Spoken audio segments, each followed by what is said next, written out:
Good evening, everybody, and welcome to tonight's scrutiny meeting. My name is Councillor Paul Miller, the chair, and I've got some administration bits to read out as a formality. Fire evacuation procedures for evening meetings. There are no fire alarms scheduled for this evening. Therefore, if the fire alarm sounds, please evacuate the building immediately. The fire exit is located at the side of this room. Exit through reception and meet in the War Memorial Park. This meeting is being webcast live on the internet and will be available to view on YouTube after the meeting. And are we online? Yep, thank you. Microphones. Can I remind members and officers that in order to be heard clearly within the room, speak direct and on the webcast, would you speak clearly into your microphone? The microphone stem can be moved around so that it's close to your mouth as possible. Mobile phones, please switch your phones off or turn to silence. Right, we'll step straight into the agenda. And apologies for absence and substitutions. Looks like everybody's here this evening. And I'd like to know of any declarations of interest from members on the subjects on the agenda this evening. Ooh. There are no urgent matters before this committee this evening. And I'll move on to the minutes of the meeting held on the 23rd of January 2024. I'll move that the minutes of the meeting be signed as a correct record unless anyone has accuracy comments to make on those minutes. And I will sign them. I see no dissension, so I'll sign those at the end of the meeting. Now, this evening, we have the two major housing associations with us tonight as guests to give us a strategic overview of what I would term the landscape. It's going to be explained in a bit more detail by the officers and the portfolio holder. But this is to give us an appreciation of the way the changes have come about in that landscape and for us to ask strategic questions, not individual questions about housing association problems. And I hope that this will be broadcast to all members of the council because we all have, to a degree, housing associations within every ward. So that's going to be the theme of the evening. Also, I'd like to introduce a new officer to the council. It's Rachel Wilson, who is working in Kate Randall's department, and her role will be explained in a little more detail a bit later. I'll now ask the portfolio holder to introduce this, or is it going to be Kate directly? I'll just have you and then pass on to Kate, yeah. Yep, thank you very much, Laura. Thank you. Thank you, Chair, and just thank you, Jackie Chastain, Councillor Chastain, for the opportunity for us to bring this to scrutiny, and we welcome that. Obviously, what is outlined in page 17 is for you to understand and going on into page 18 as to what has been asked by Councillor Chastain and what she'd like to be covered. I think, again, like the Chair said, I'd really like to thank the two officers from Vivid and Sovereign for coming along, and I'm sure they're going to introduce themselves, but Alex Nagel and Luke Bingham, I think thank you very much for giving us your time and, really much appreciated. And they'll be able to outline the strategic approach that they are taking as housing associations. And again, I'm delighted to be able to welcome Rachel Wilson this evening, who's our strategic liaison officer. We spoke about it a lot, and I think we will be, she's doing a massive piece of work, and she'll be able to talk about that piece of work as to what she's doing, but it's how then in the future she liaises with you in relation to the housing associations that you represent that you're in your ward. And I think that's how we take that forward is important, and the conversations we have going forward. So we have lots of ideas on that, and it'd be good to sort of share those with you as part of this discussion tonight. But I'm here to listen, and thank you very much. And we look forward to discussion ahead of us tonight.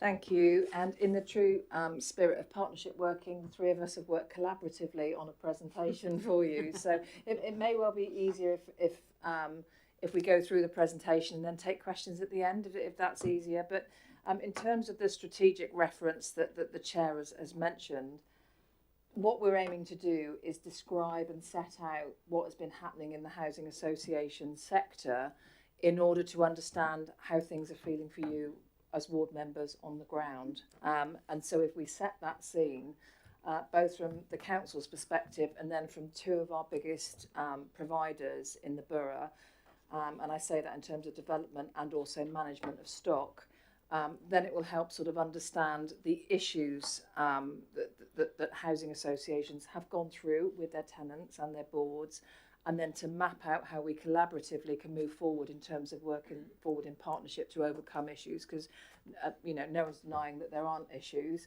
at all, but it's how we move that forward collaboratively. And I will come at the end after Alex and Luke have presented to talk about Rachel's post, which is really going to be key in driving this forward. Don't worry, Rachel, we won't give you 100 presentations to present, so we'll introduce you through that way. So in terms of the scene setting for Basingstoke and Deane, like the scene nationally, social housing is provided by registered providers, and it's the largest provider of new affordable housing, more than councils, in terms of delivering and managing stock. And the number changes from year to year, but at the moment it's in the realm of about 14,000 households are living in social housing tenancies. That's around 20% of the overall home. So it's a massive piece of our community that we're talking about tonight. We have over 25 registered providers in the borough, which is significant in terms of understanding the overall sector position and how we as a council can work and influence the RP sector, because with 20 different housing associations operating at any one time, that does cause some difficulties.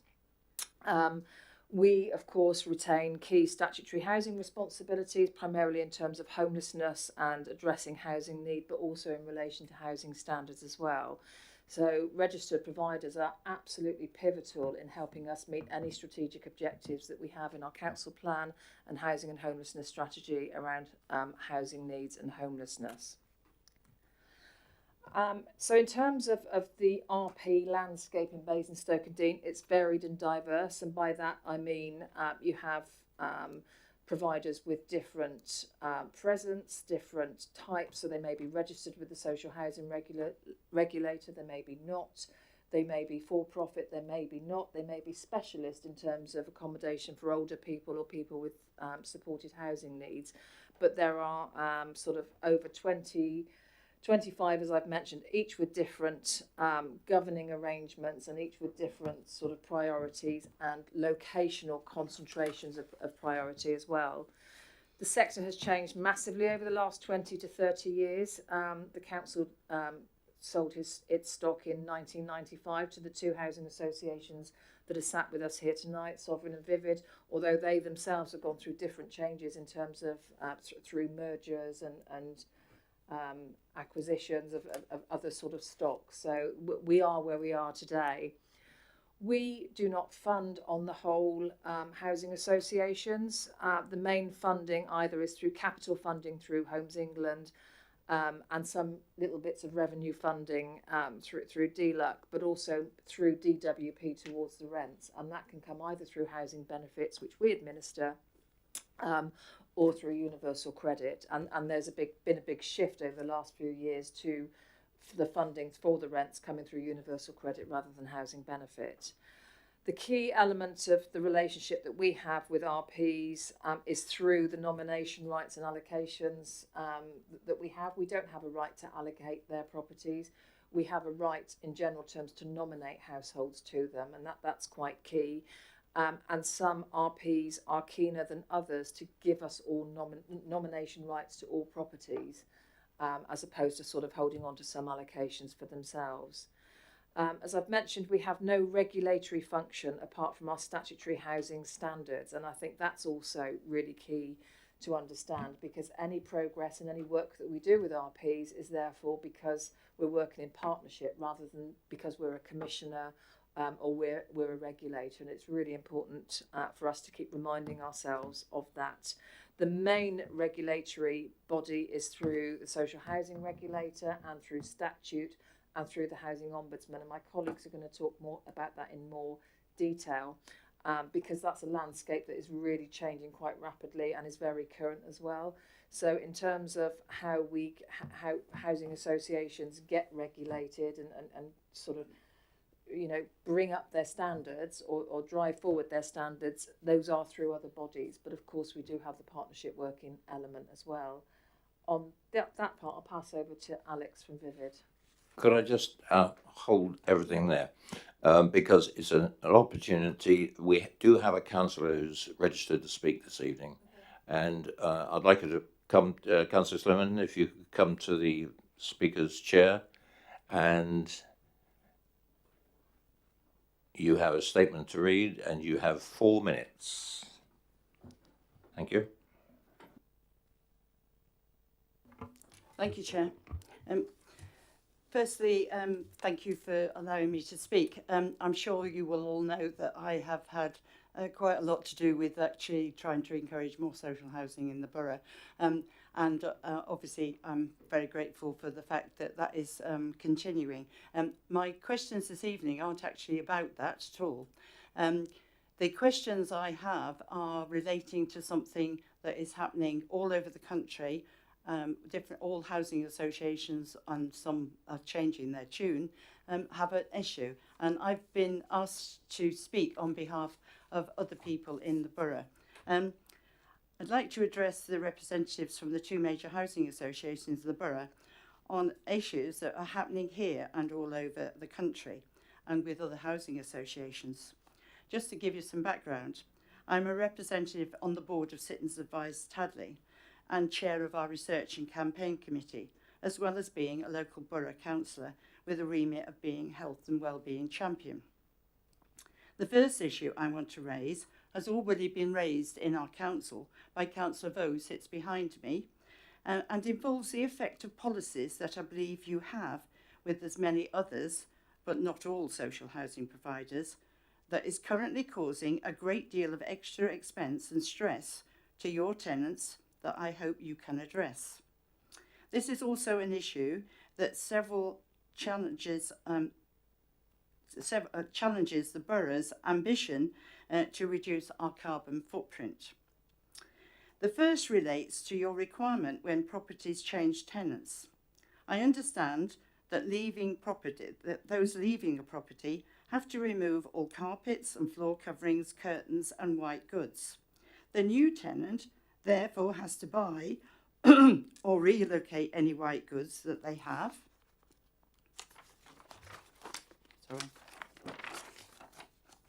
And this can be difficult without transport or having the cash to hire a van. Some of these white goods will no doubt then be disposed of by the outgoing tenant when they could be left in situ to be used by the new tenant, if they are checked and are capable of being of sound and usable quality. Worse than that, any carpets or floor coverings taken up by the leaving are very likely or very unlikely to be used on elsewhere, because a carpet never fits another house, so end up in landfill somewhere at best, or fly tipped at worst. Most worryingly, that means that the new tenant has to purchase new carpets and potentially white goods. This is a great expense and, in a cost of living crisis, not affordable for many people. You have 1 minute. Thank you. Social housing tenants are more likely to seek help from Citizens Advice than other residents, and this burden is unaffordable for most. A short while ago, some tenants who used CA Tadley had an average disposable income after paying for essentials such as food, etc., of £20 a month. This is now minus £27 deficit. This means that if they have this expense, they have no money to do that. They go to other suppliers such as charities and try and obtain the money, but many charities will not support them. So apart from those, they are ending up having to find the money to replace their carpets. This usually means that their energy costs have also gone up, which again means that they are even worse off than they were before. Okay, I would ask that the housing associations tell us what their current policies are and whether they're going to review them, and do they understand the issues that are being raised here. And I have a case study if anybody is in doubt. Thank you. Thank you very much, Councillor. Please retire. Thank you very much, and we can continue. Thank you. Thank you, Chair, and thank you for inviting us along this evening to have a chat with you about our world of housing associations. So I think what we're going to do with the presentation, so I'll run through from a Vivid perspective, and then I'll hand over to Luke, and then we'll look at the sort of the external landscape, as Kate mentioned, so the things that are sort of impacting us and our customers going forward. So to kind of give you some just sort of key facts around Vivid, so we currently own and manage around about 34,500 homes. Most of those are within Hampshire. We are the largest affordable housing provider in Hampshire, and we do have homes in surrounding counties like Surrey, West Sussex, etc. So 34,000 homes translating to about 74,000 customers, and we currently employ round about, actually I said 950, it's a little bit more at the moment, so we've got probably about 1,000 employees who help to deliver our services to our customers. So just picking out a few other facts, we just went through an independent assessment from the regulator, and we have maintained our G1V1 rating, which is for governance and financial viability. So that was positive news for us. And we do have a very good development programme. So we've got a really robust pipeline of developments. And this year we're on track to complete on about 1,500 units across the whole of our portfolio. Just to kind of give you some idea of volumes of that we're kind of dealing with on a year-by-year basis. So last year we handled about 430,000 contacts from customers through our contact centre team, and we completed about 113,000 day-to-day repairs, so responsive repairs. So it kind of just gives you a flavour of the sort of volumes that we're dealing with on a day-to-day basis. So like most organisations, we do have our 5-year plan. We have our mission statement, which is about more homes, bright futures. Obviously, more homes speaks for itself. So we do have, as I said, a robust pipeline of development. And we obviously are really keen to work with our local authority partners to be able to provide as many affordable homes as we can, so that we can bridge that gap in housing need. We do have 3 clear ambitions, which is, as stated there, our customers are our strongest advocates, people are proud to live in our homes and communities, and we want to grow and influence to positively impact more lives. So what about Basingstoke and Deane? So in particular, so with the stock that we hold in Basingstoke and Deane is just around about 6,800. We have a range of tenures that we have in the borough. So predominantly it's around general needs, as you can see, about 5,000 of those. But we do have quite a big percentage of shared ownership properties, which is another affordable product that allows customers to get onto the housing ladder. We have quite a lot of older persons accommodation and a sprinkling of market rented and intermediate market rented products. As I mentioned, we do have our large development pipeline, so we're really proud of what we're doing in Basingstoke in particular.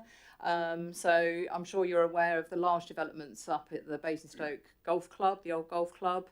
So we've got, as I say, a couple of hundred units there, and across the road at Hounsome Fields. So those are two big areas of development for us at the moment, and obviously just a few other development sites there that you may or may not be aware of. So hopefully in the pipeline we're going to be handing over about 700 units over the next year to 18 months. So delivering housing services is obviously my bag. I'm responsible for all our frontline housing services, and we obviously want to deliver as good a service as we can to our customers. We are very focused on making sure that we are managing our existing homes effectively, and to do that we obviously put in place a variety of things. So I'm sure you're aware that we do have patch-based neighbourhood teams. So our neighbourhood officers are responsible for a geographical patch of properties that they will deliver estate and tenancy management services to. Last year we changed the way we delivered our neighbourhood services, so because we were very conscious that we wanted to ensure that we managed antisocial behaviour effectively, and also delivered a slightly different service to our leaseholders and shed owners. So we split up our neighbourhood teams slightly so that we have specialist teams. So we've got an antisocial behaviour team who support our neighbourhood officers by dealing with our antisocial behaviour incidents. They have, specialisms and expertise in those areas so that they can take legal action if it's appropriate. With our leasehold and shared ownership teams, again, those customers want something slightly differently from us. They're very concerned about service charges, and so those specialist officers are now able to focus in on that area. We have our lettings team, and we work closely with Basingstoke and Dean Housing Options so that you have 100% nomination rights to all the vacancies that we have in the borough, and then we obviously have our own allocations policy that we assess people against when they are nominated through to us. We also do mutual exchanges, which I'm sure you're aware of, and we also have our income recovery team who support our customers to pay their rent, to support them if they are struggling to do that, by having good knowledge around what benefits they can claim and how they can manage their money. And I'm pleased to say our eviction rates are very, very low in the borough. I think we've only evicted 7 people this year. So eviction is very, very much our last resort, and we do everything we can to be able to help our customers sustain their tenancies. We have our central contact centre here in Basingstoke, and last year we did make some changes to the way that our customers contact us. So we introduced some different channels around live chat. We enhanced our online account so that customers can self-serve, and really sort of introducing that digital approach to the way that we contact our customers. And of course we do deal with out-of-hours emergencies and have that service available. Of course, the most important service for our customers is repairs. Most of our customers, that will be the service that they will access. So we do have our own direct labour workforce. I'm sure you've seen our Vivid vans driving around and about, and they deliver all our day-to-day services around our repairs. We have a specialist damp and mould team. So as you know, last year, very focused in on damp and mould. So we made sure that we had dedicated team, specialist team, to be able to manage that process and ensure that we tackled the mould and damp issues that were in our properties. And we have a full, robust process to make sure that, as you know, if you know anything about damp and mould, I've learnt a lot over the last year. There aren't necessarily always right solutions, easy solutions, and so sometimes we have to try several things before we find the right solution. So that process is obviously now in place in a robust way across the business. We undertake planned maintenance to ensure that we're keeping our existing homes to the decent home standards, and in making improvements as they are required. We also are focusing in on sustainability, so that we can make sure that our homes are warm and safe, and we have a strategy in place for that sustainability area. Grounds maintenance and caretaking, again, we have an in-house team, and which is also supported by contractors. I have to say, in Basingstoke and Dean area this year, we have really struggled with our grounds maintenance contractor. We have been working very hard to resolve that, and we're hoping that that position will be resolved at the mid to end of April, and then we will be bringing that service in-house, which we hope we are, really sure that we will be able to provide a better service to customers. Sort of we're aware that that's the problem. I know you know about that, but we will be bringing that in-house. Those are our sort of core services, and what we do to support those customers who may need more support from us. We are able to offer a range of support services around money, benefits and advice, tenancy sustainment, getting into work and training, and getting into sort of digital platforms and things like that. So we're very lucky, I think, that we can offer a whole range of support services to our customers if they should need it. Customer engagement and involvement is a key thing that we focus on, and we encourage our customers to get involved with us in any way that they can. We have a menu of opportunities for customers to do that. We want to hear the customer voice, so not only do we try to gather that from our people on the ground and hear what our customers are saying and what's going on in the communities, and we're really kind of striving to do that in a more effective way going forward.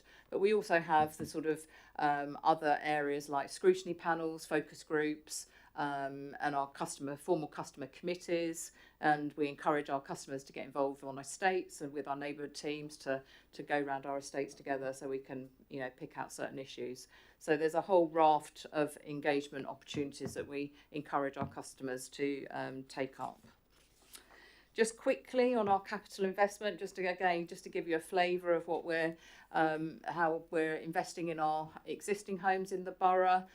So this year we've spent just over £1 million on boiler replacements, just over £1 million on new kitchens, $1 million over on new windows, and then also on things like fire safety work. So a large investment is going into our existing homes, which is obviously positive to see.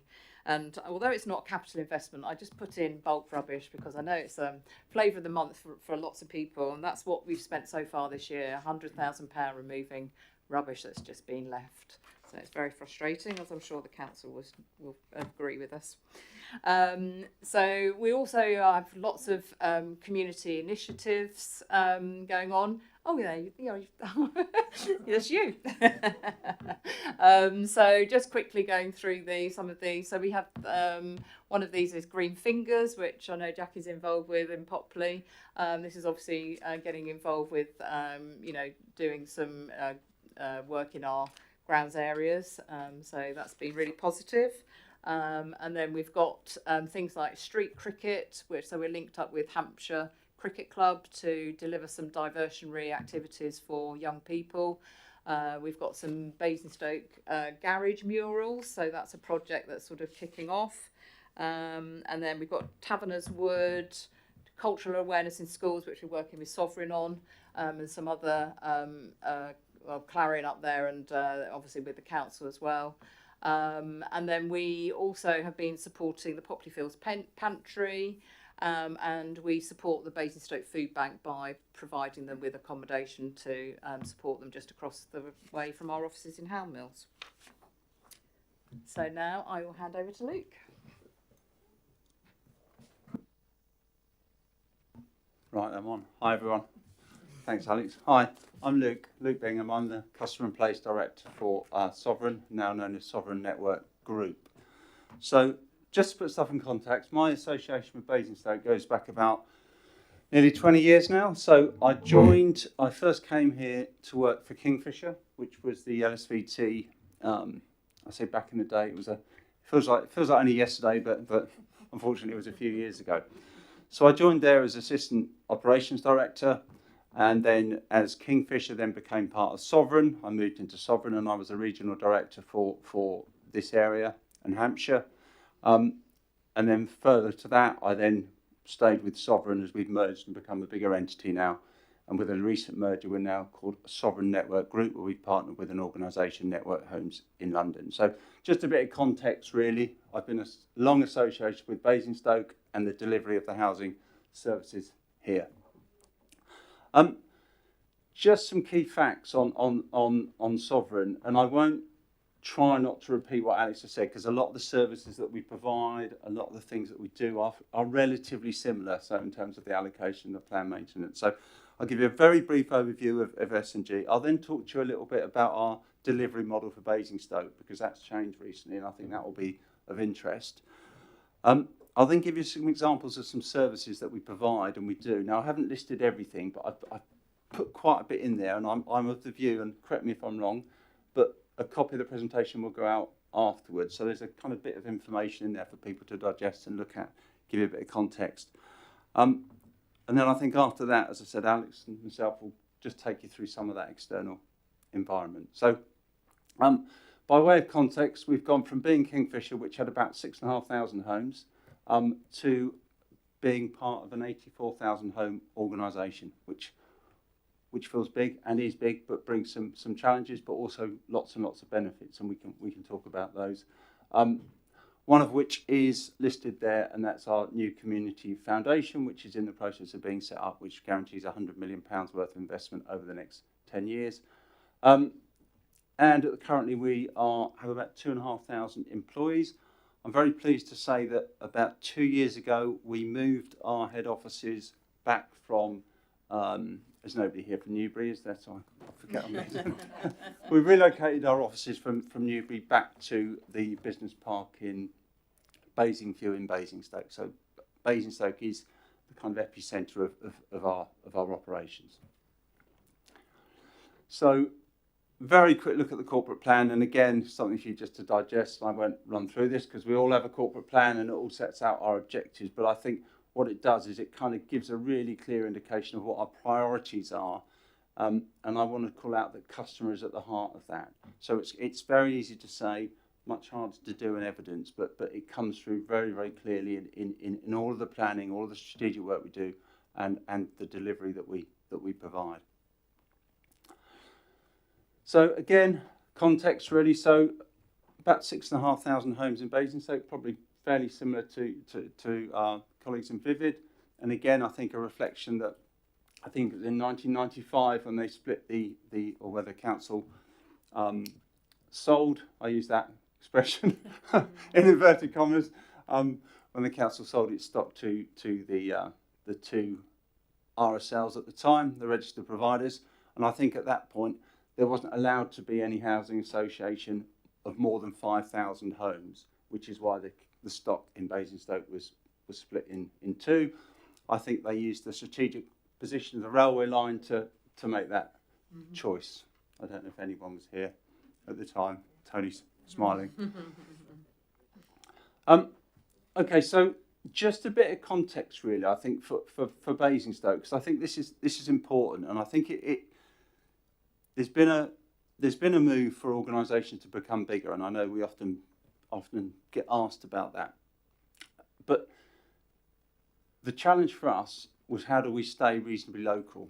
So last year we changed our delivery model. So we have on the left, and it's very difficult for text is fairly small, but we have a customer services management centre which is based here in Basingstoke, and that's where all the contact comes in through for customers. So all the phone calls, etc., all the emails. So for example, today our response time on the phone was 1 minute 30, which, you know, by modern standards is pretty good. It will go up slightly higher on Mondays and Fridays, but we've invested heavily in that front end to make sure residents we're accessible to residents. And similar to colleagues at Vivid, we've invested in better journeys around texting, emailing, all of those other things which residents are looking for. But our primary point of contact is and remains use of the phone. So about 80% of our contacts still coming in is the contact channel of choice for our customers, especially when emergencies are involved, and we absolutely understand that and support that. Critically, what we've done on the right is we've set up locality teams. So in response, I think, to technology, because there was a period of time where technology promised us a kind of world where we could optimize everything by not having bespoke, what we used to call patches and teams, and people would just be given tasks and jobs and roles. And you saw this against, in the utility sector generally. What we realised was actually this didn't give much value for employees who wanted to be more invested, I think, in what they were doing, but also critically for customers, where it's really important that they understand who their local teams are, who their contact points are, and what does or doesn't need to be done. So Basingstoke is a locality. It has its own teams. It has a locality housing team, which consists of a locality manager, approximately 10 officers, antisocial behaviour officers, community support teams, etc. And within the locality, we also have set up, we have 10 localities in total. Each locality has its own property team. And again, that's critically important. So that property team for the locality delivers all the repairs, all the planned maintenance, the compliance work, and the grounds maintenance for that area. So again, I'll come on to that and I'll give you some details around that, how things have moved on.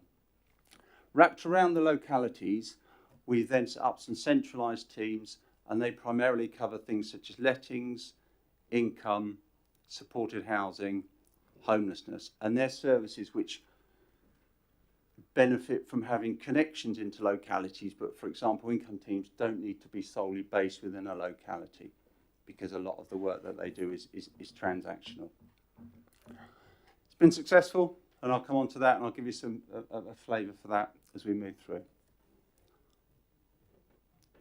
So this is just some figures from a locality, and I haven't covered everything here, and I'll let you kind of, when you time to digest this, but things that we've been focusing on in terms of Basingstoke. So I've got a slide on it, but we've insourced grounds maintenance. I put that first. I know that's a very topical point. We've reconfined our management structures within locality 3, Basingstoke and Dean, because it's important. We focused on capital investment, and I'll give you some figures on that. Customer inquiries, clearly. And we've worked hard to increase productivity and performance. The result of that, since April, since we changed the model, we've seen a 44% reduction in our empty homes in the borough, which is a considerable improvement, I think. So down to just 53. We've returned 288 properties ready to let. So they're properties which we then get advertised on your waiting lists, and colleagues in the local authority can allocate to. We've reduced the number of empty homes. Now, post the pandemic, which does seem like a long time ago, we both, I think RPs generally, had a number of empty homes and we weren't able to carry out that work. We are through that backlog now, and they are now available and ready to let. The target is to have no homes over 100 days by April, which I think I get a nod from Kate, so hopefully that feels good. We've got 3,066 garages in the borough. 88% of those are let. And critically, we've had a real focus on damp and mould. So damp and mould is influenced quite heavily by the nature of homes, the type of homes, the age of homes, etc. And some of the homes in Basingstoke, given their history, have been quite challenging. But we've had a real focus on that, and reports of damp and mould this year, despite all of the wet weather and everything else that's been thrown at us, are down roughly about 10%. And there's a raft of reasons behind that.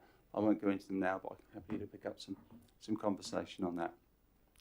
Similarly, in terms of capital investment, again, just to give you a feel for it, I won't run through those, but since April to February, we've invested over £2 million in planned works. Grounds maintenance, I put this in just because I know Alex was talking about, it's challenging. I've worked on many grounds maintenance contracts in my life, and they are very challenging. There was a level of dissatisfaction with the contract for a number of years. A probably about 5 years ago now, we entered into partnership with BDBC, with yourselves, to do a number of sites, and that's where the grounds were very mixed between ourselves, yourselves, and Hampshire. So that's been successful. And then in Basingstoke and Dean, we've insourced about 194 sites since March. It's been a big programme. It's been a big piece of work for us. We have a team, as I say, dedicated now to working in Basingstoke and Dean.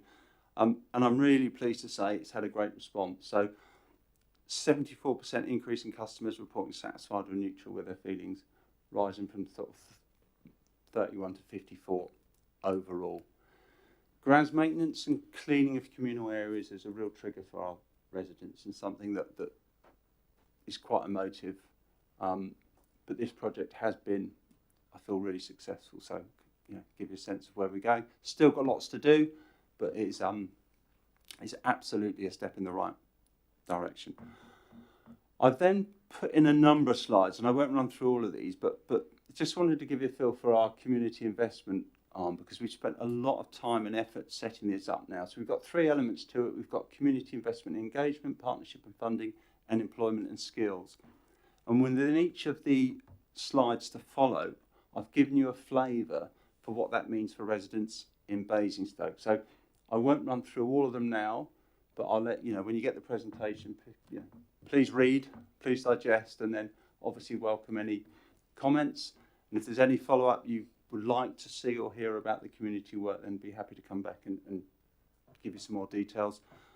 I would, if I can, take you to that slide there. Perfect, there we go.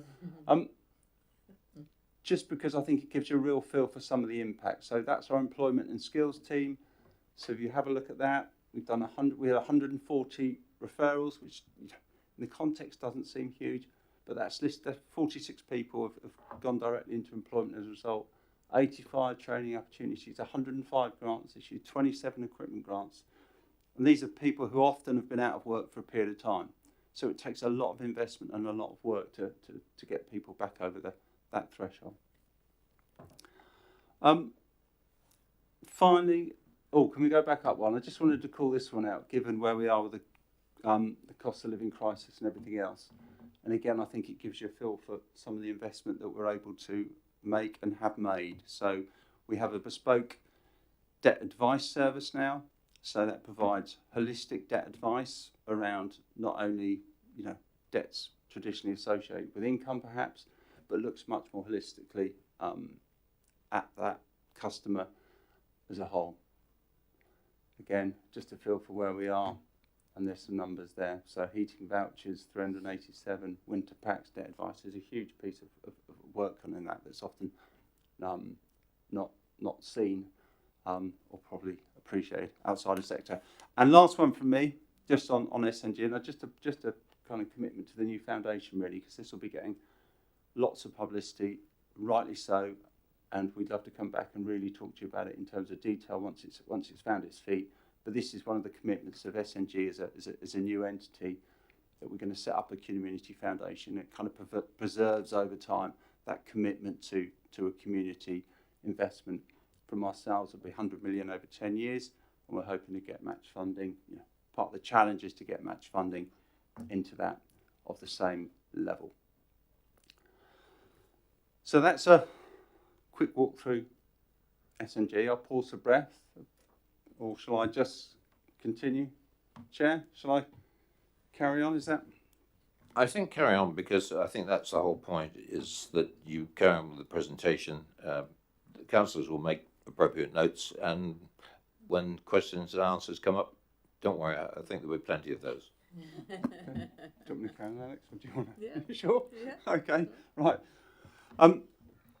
So the next piece really is just to give you a feel for the new regulatory regime and the new environment which we as registered providers are operating. And it's fair to say the sands have shifted significantly now in the last year or so, and will continue to do so. There was a period of time, if we cast our minds back, probably about 15 years, where there was a much tighter consumer regulatory envelope around RPs and how we worked. I'm trying to remember the names of those documents that we all had to fill in. Buoys and things. Yeah, there was a raft of things. The government then repealed some of that, and generally our governance framework from a regulatory perspective was around governance and viability. So there were kind of more standards around, well, there were governance standards, and the viability standard was essentially around the financial position of an organisation. What we have seen with the new regulatory framework coming in is the government setting up a new housing regulator, which is going to take a much wider interest in the consumer element and the customer element of what we do. So alongside the traditional G and V ratings, which you'll see for housing associations, we're likely in the future very quickly to start seeing a C rating, which again will be scored as a 1 to 4, with 1 being exemplary, 4 being in need of some improvement. And from some of the early work that the regulator's done, it's indicated that most organisations will be a challenge to get to a 1. The standards are going to be incredibly high, and the challenges for us are going to be tough. By way of a background, then, there's a whole raft of stuff which effectively has happened. But we've had the Social Housing Regulation Act come in. And as a consequence, we have a, I'll read that back. We have the Social Housing Regulation Act, which has come in. We have a new regulator for social housing, which has brought some standards. And we have now a very active housing ombudsman. So what does this mean for us? So at a glance, we've got some new consumer standards, and there's a slide on those, so I'll come on to those. We've got new codes of practice as an organisation. We've got tenant satisfaction measures, and there's a separate slide on those, so I'll give you an overview of what those are. We've now seen new and strengthened powers by the Ombudsman. So they have talked about inspection, and there will be inspections, so they'll be brought back for providers. And they've also brought back the power of intervening. They've said that they will intervene if things aren't where they want to be. A very, very different landscape to what we've seen now. A couple of other things to pull out. We've got qualifications, so that's quite topical at the moment. So I don't know if anyone's sorry, you haven't got this slide that I've got here, Kate. If you're looking at my we've got. So things like qualifications have become quite topical, and I don't know if you've seen them in the press at all. But they are insisting, for example, that all senior officers and executives have a housing qualification of a level 5, and all managers have a housing qualification of a level 4. Around that, they've also asked that we have the conduct and competency standards, which isn't prescriptive, but will require us to ensure that all of our people are adequately trained, empowered, provided for in terms of providing that enhanced service to residents. Is there anything else you want to add, Alex, before I... You haven't got that? Yeah, sorry. Okay, yeah, thanks, Luke. Yeah, I suppose what I was just going to sort of add to this was lots of this has been as the outcome of Grenfell. So that's why the new Act has come into play, so that all the lessons that were learnt from Grenfell really, I suppose, are fed into the Act. So around the sort of professionalism agenda, and also, you know, we had the new Building Safety Act back in 2022, which really focused in on the fire safety. So that has meant that all housing providers really have to be assured that their fire safety is up to top notch, and act in accordance with the new Building Safety Act. And as part of the regulation around the consumer standards, there's also likely to be a new Decent Home standard. So it's called Decent Homes 2. And, you know, that will also, we don't really know what that looks like yet, but that will also ensure that all housing providers are meeting that minimum standard for their homes. So we're waiting for some of this, actually, the regulation and the detail to sort of come through. So we're still kind of waiting for some of this to happen. The other thing is, as you'll remember, the little boy Awab, who sadly died back in 2020, and they thought it was as a result of the damp and mould in the home. There's a new Awab's law which is due to come through sort of any time soon this year, and that's really going to focus not only on damp and mould but also on other sort of safety issues in the home. So again, that will just place more emphasis around making sure that our homes are safe for our customers to live in them. And I suppose the key thing for us when we look at these new regulations is that these are things that we are doing and we should be doing, and all housing providers should be doing them. This will just make sure that everybody is doing it, I think. I think we kind of get focused in a little bit on, oh no, regulation, but actually we're all doing this, and we just need to make sure that we're doing it in the best way that we can to make sure our customers are safe in their homes and we are responding in the way we should. So I think, you know, with the new tenant satisfaction measures, which I think Luke's going to go through in a minute, and the consumer standards, I think these are kind of just the areas of focus now that all housing providers will be tasked to look at and report on. And so this will be public for everybody once all the results are in from the tenant satisfaction measures. And likewise with the Housing Ombudsman, if they find that you haven't dealt with a complaint or dealt with a customer in the right way, then they will, you know, publicly hold you to account, which is right, and that's how it should be. You know, we should be making sure that we are dealing with dissatisfaction, and when we get it wrong, we put it right. So these are all things that we should be doing. I think we've just got this regulatory framework now that will really kind of ensure that all providers are doing the same thing. Thanks, Alex. And I would concur that the regulatory standard should be the minimum. You know, it shouldn't be the benchmark. It should be the very minimum. And you know, certainly from Sovereign perspective, we would be aiming to be significantly higher than that. Can we go back just one slide, Kate? So we talked about the new consumer standards, and here they are. And I'm not sure if you can all see and read that in terms of the screen. Oh. Is that a Teams call coming through? There we go, perfect. So four new standards. The safety and quality standards, so that's about the quality and safety of the home. Transparency, influence and accountability standard. That's about information, fairness, access to services, complaints, influencing a landlord. Neighbourhood and community standard is about how we engage with our residents, how we look after our neighbourhoods, how we make people feel safe in their homes.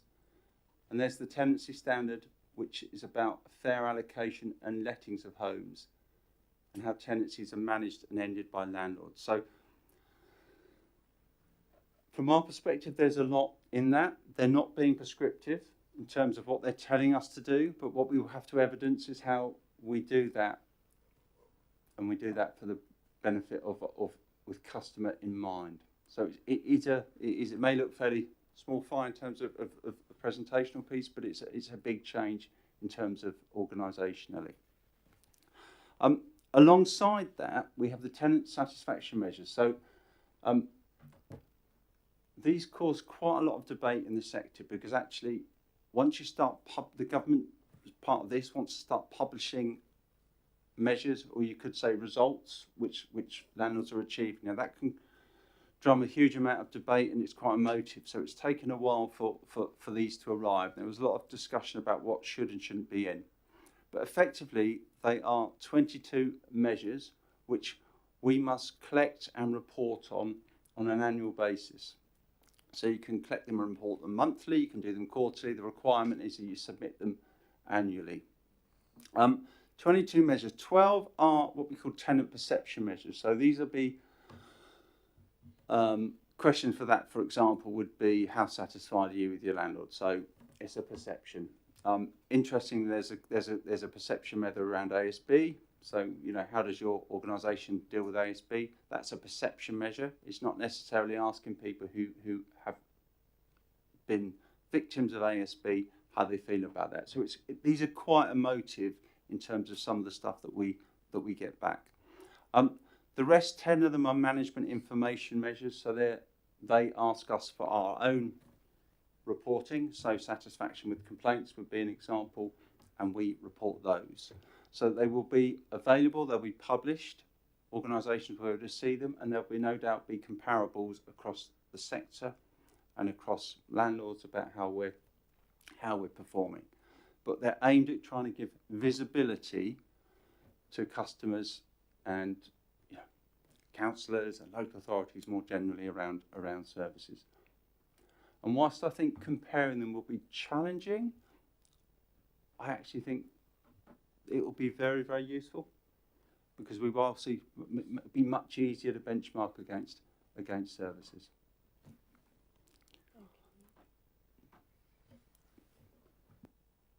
And just to sort of bring back to the locality of Basingstoke and Dean again, and picking up on the very clear sort of desire of the council to move forward and improve our relationship with RPs, given that wider context, and that's why we're here tonight.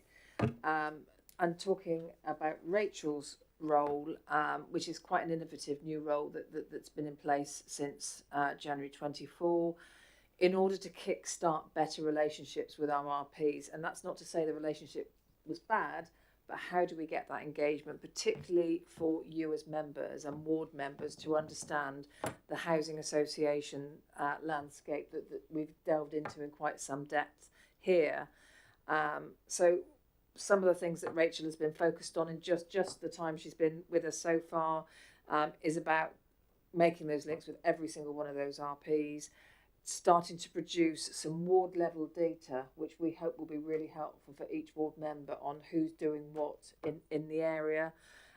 Looking at how we can provide a toolkit for members around, this is my problem, how do I get an answer, how do I find out from this housing association what the score is, and also providing best practice updates for members.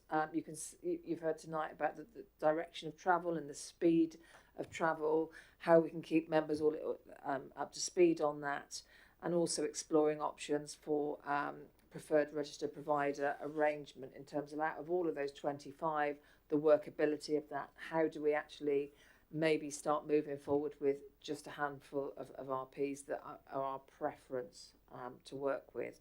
So that's the reason that we've ended with this slide, in terms of you've heard what's been going on and where we are now, and in terms of how we might move that forward. Anything final from you, Laura, to say? I suppose following on from that, in relation to this new post, I think what we'd like to see, I mean, Rachel's done an amazing amount of work. Like Kate said, she's actually approached all of the housing associations. So you will get a pack, and in that pack it will tell you, who's in your ward and how you contact them, what they're doing.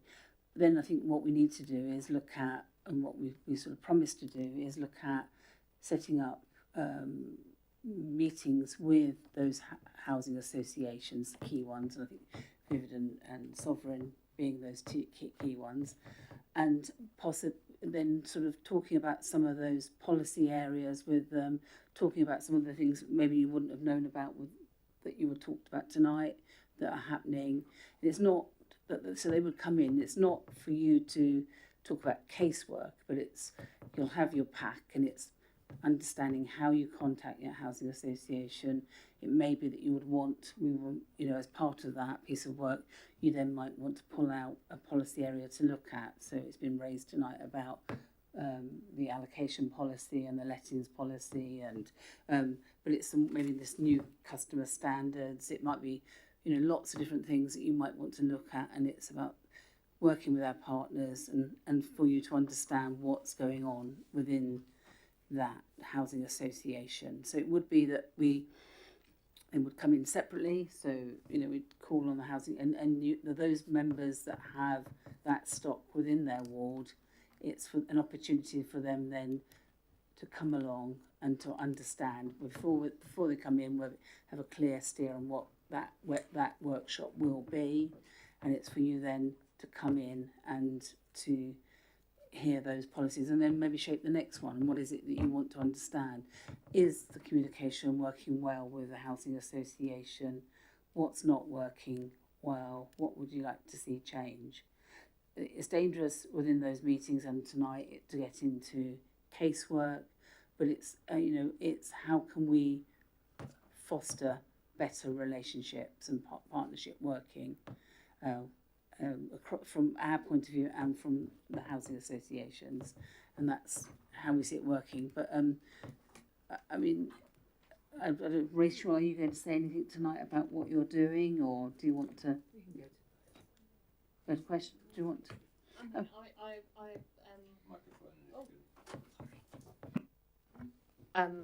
Yeah, I've been spending a lot of time delving deep into how all the different registered providers operate, because even though they're under one regulator, they are all very, very different in the ways they approach things. And as the councillor raised, some of them do have different approaches to that issue that you've raised, and some of them don't. So I think they are all varied, and there are points for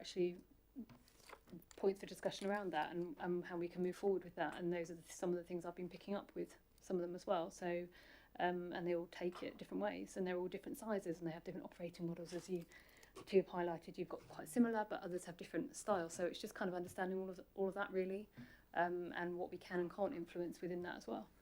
So yeah. Fine, thank you very much indeed. I'd just like to pick up on that last bit, because I think the importance of the presentation tonight shows what every registered provider has got to be adhered to. Now, Rachel just mentioned other people are doing it different ways.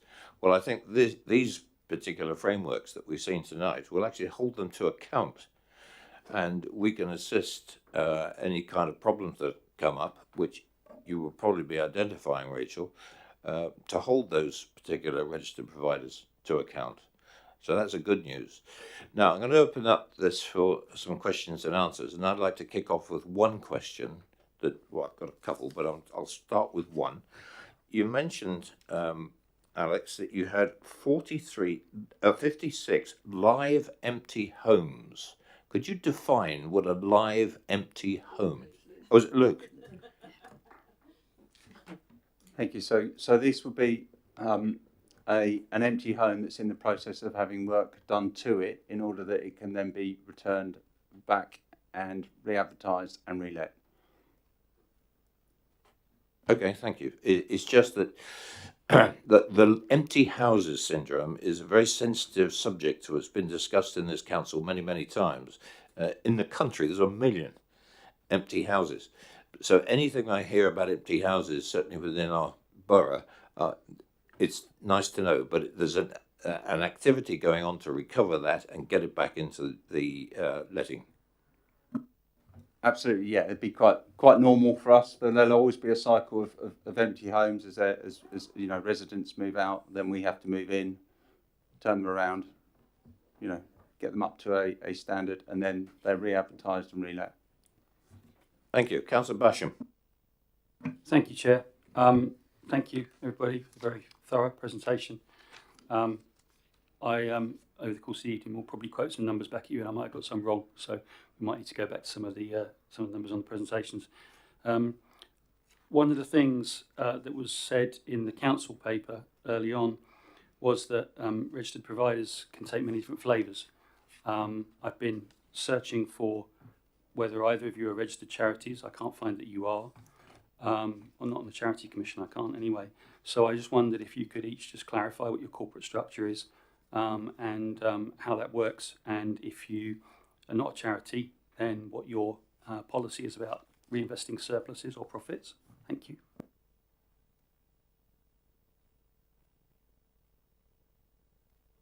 I can do, yeah, thank you for that. So it's a good question. We are registered charities. We're charitable status, and all of our surpluses are reinvested, so no shareholders, no anything of that. We're not a for-profit RP, so you have seen a number of for-profit RPs enter the affordable housing world. So these will be where investment companies have been set up and have money to spend and will traditionally buy 106 type sites and then appoint a managing agent to manage them.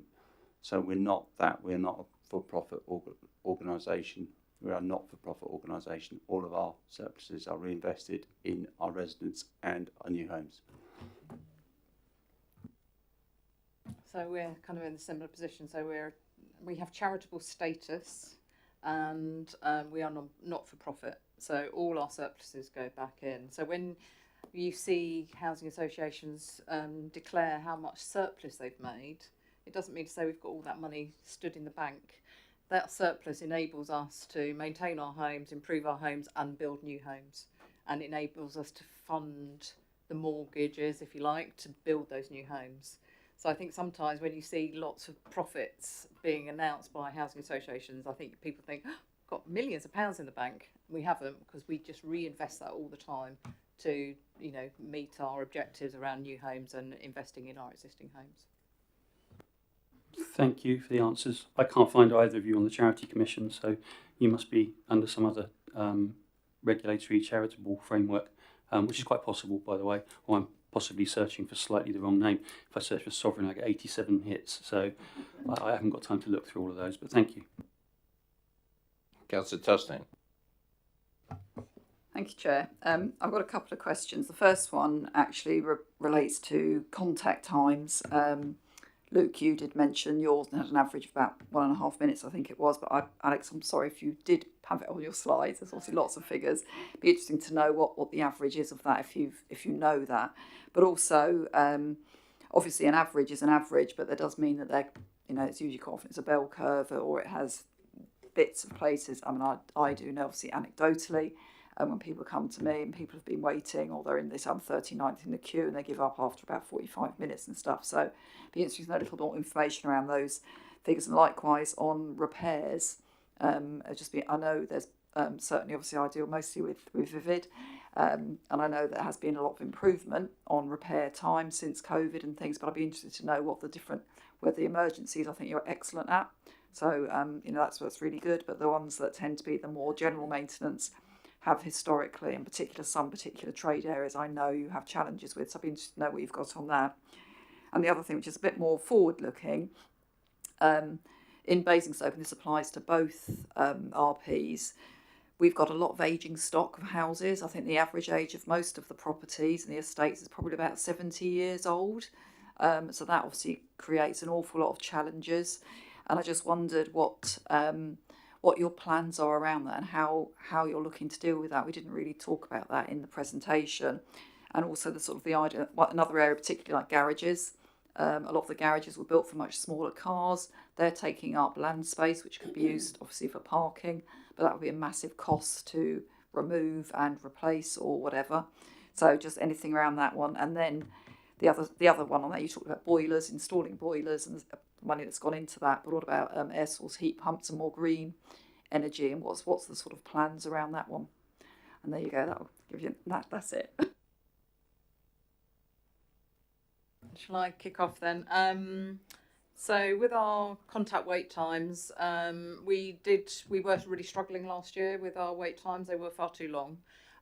We did introduce, as I mentioned, some new customer contact channels from November, because we had introduced a new IT system. And since we've done that, we've actually seen a huge improvement in our wait times on the phones. So our average wait time is around about 5 minutes. And we are answering about 88%, I think, of calls within 15 minutes. So that's kind of the two measures that we kind of look at to kind of make sure that people aren't waiting an hour or whatever to get through.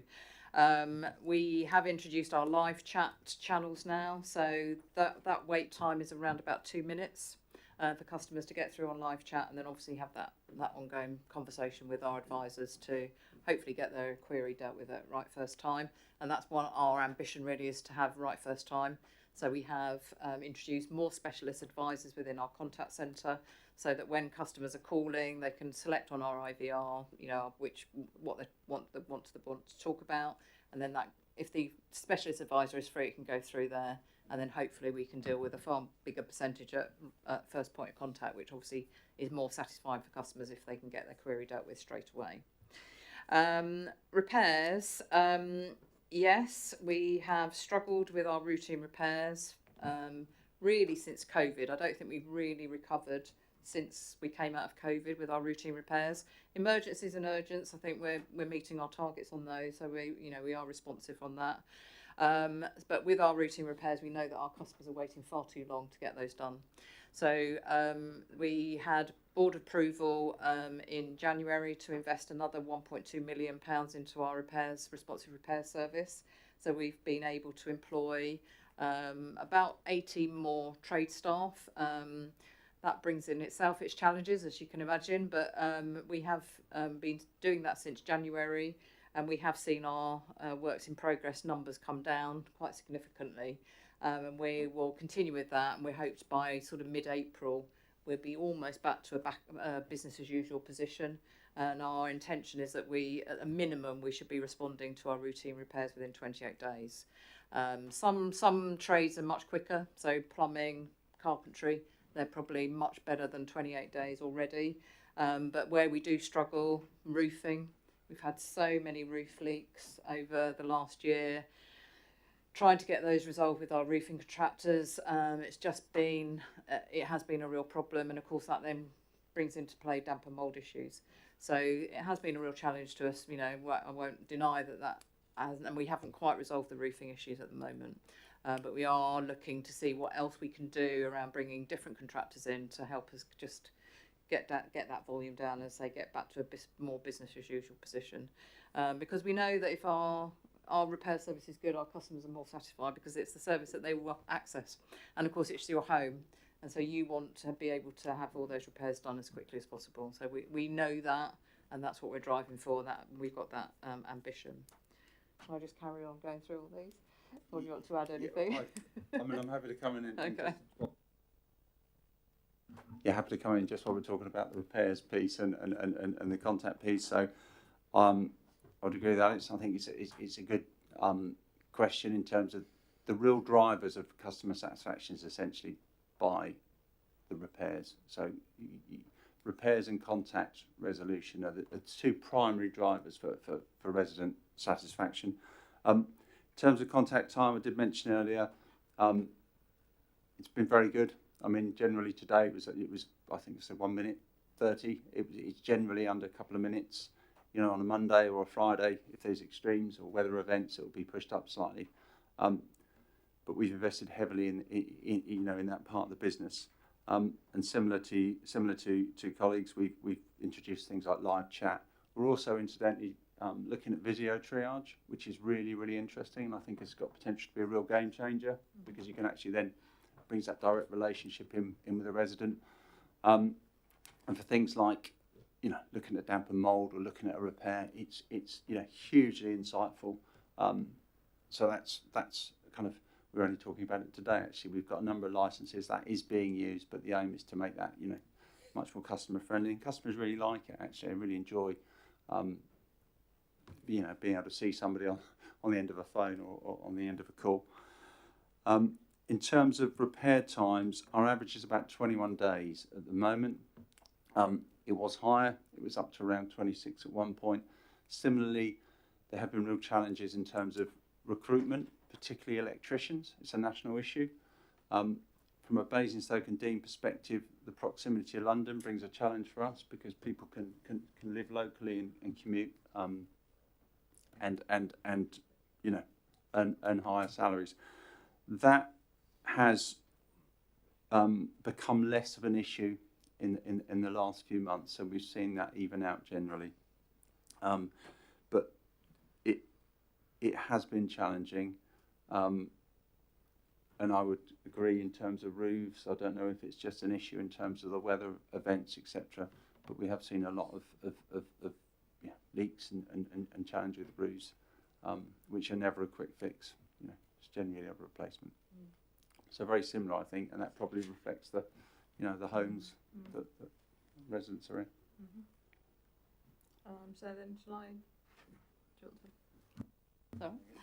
So then, as far as ageing stock is concerned, so I mentioned our sustainability strategy.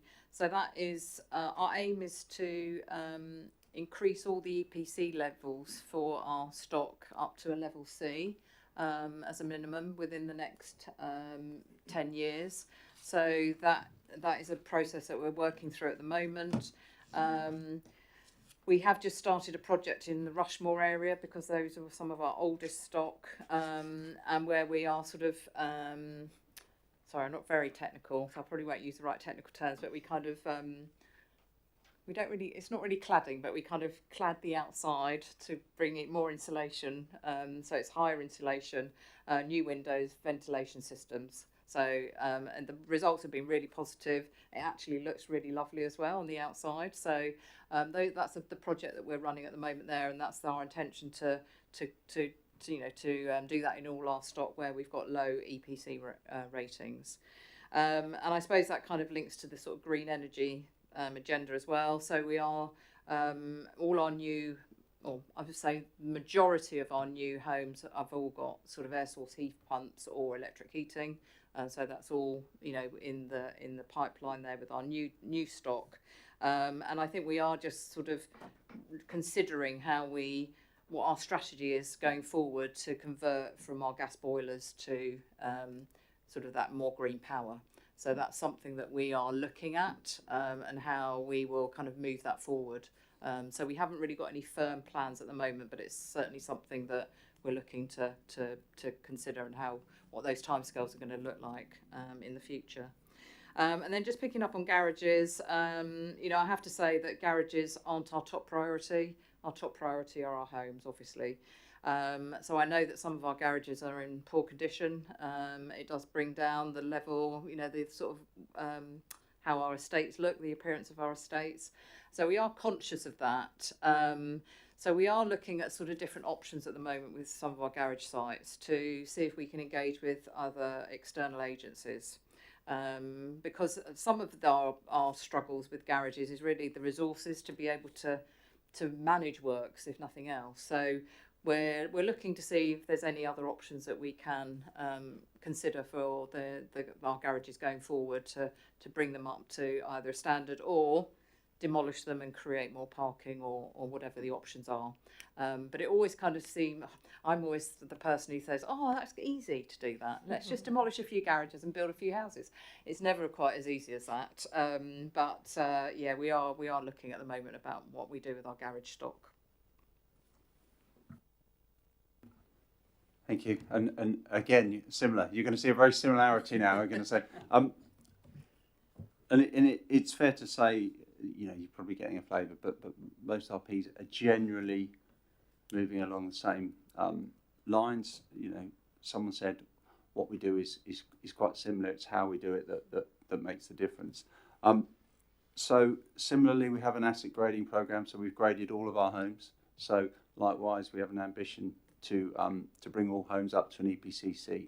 Well, it's not an ambition. It will and has to happen.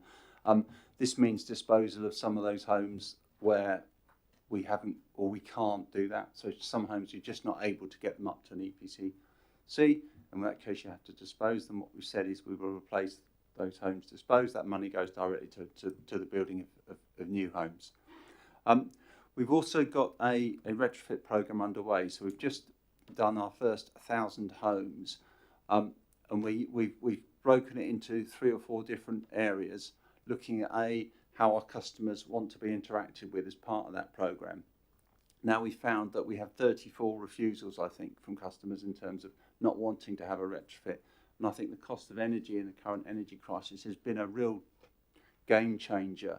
I think if we'd gone to residents a number of years ago, given that it does require a level of disruption to the home, I think it would have the take up would have been lower. But I think, you know, energy poverty, energy costs are incredibly difficult at this point in time. So, so as part of those 4 projects, we are looking at different technology in each to say actually what suits, what works, what could we do better, what do residents like, what don't they like, what's suitable for which type of home, etc. Because there's a lot of options out there, and the market's moving incredibly quickly. So I think we're all in the same position where you just don't want to, you know, we don't want the ones to go out and buy all the Betamax video recorders, do you? If you've got all the old ones coming down the line. So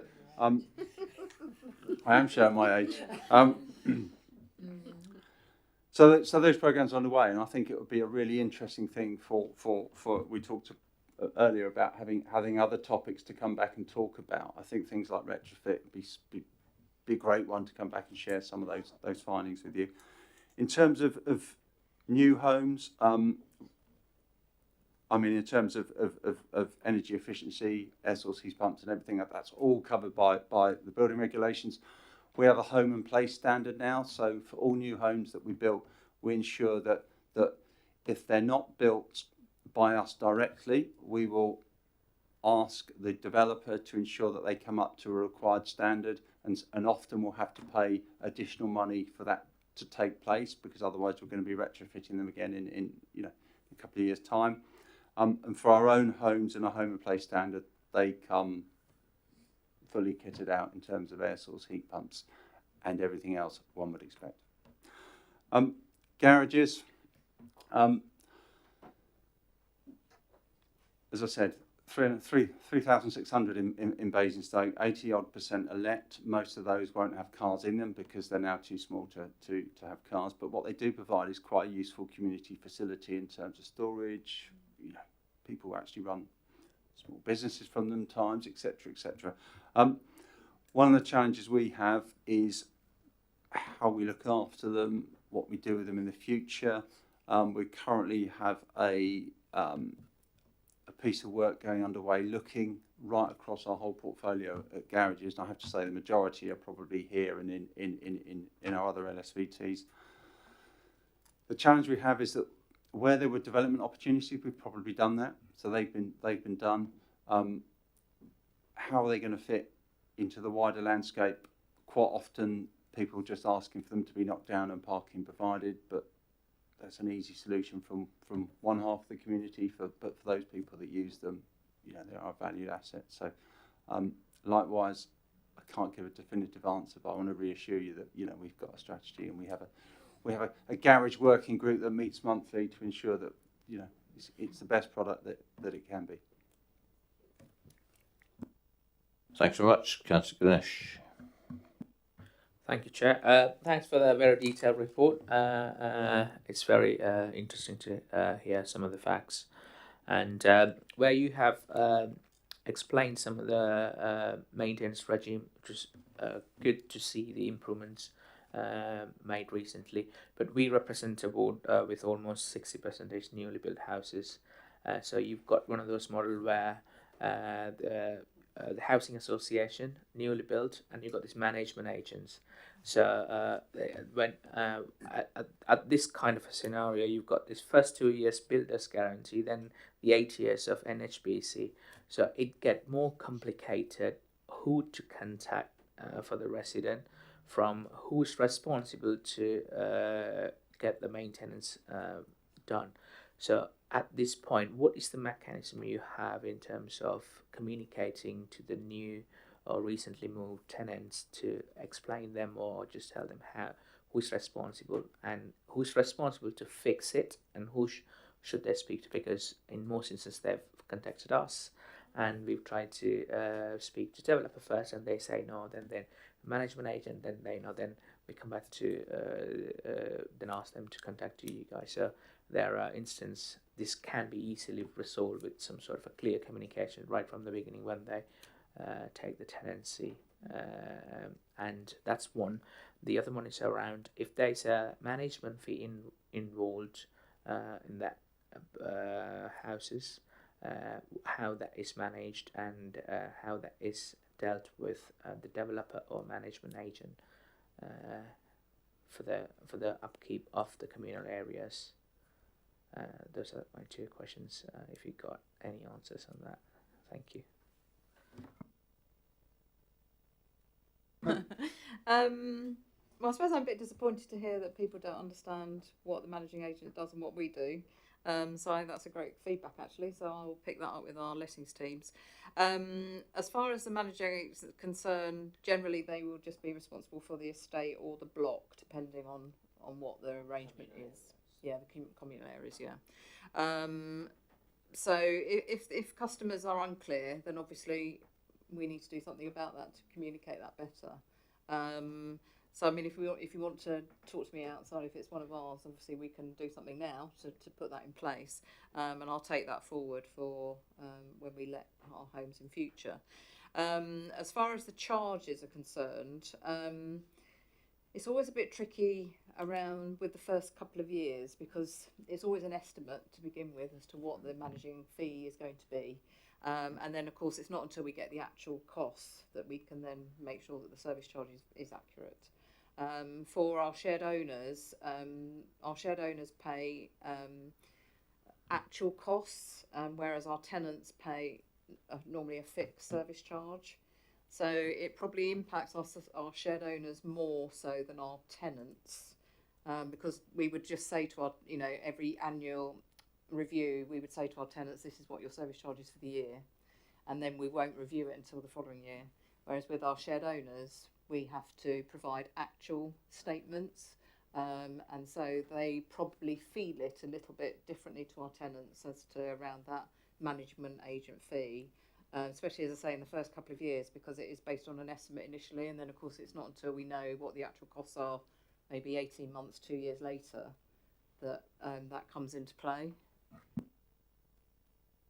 Actuals paid in advance or end of the financial year?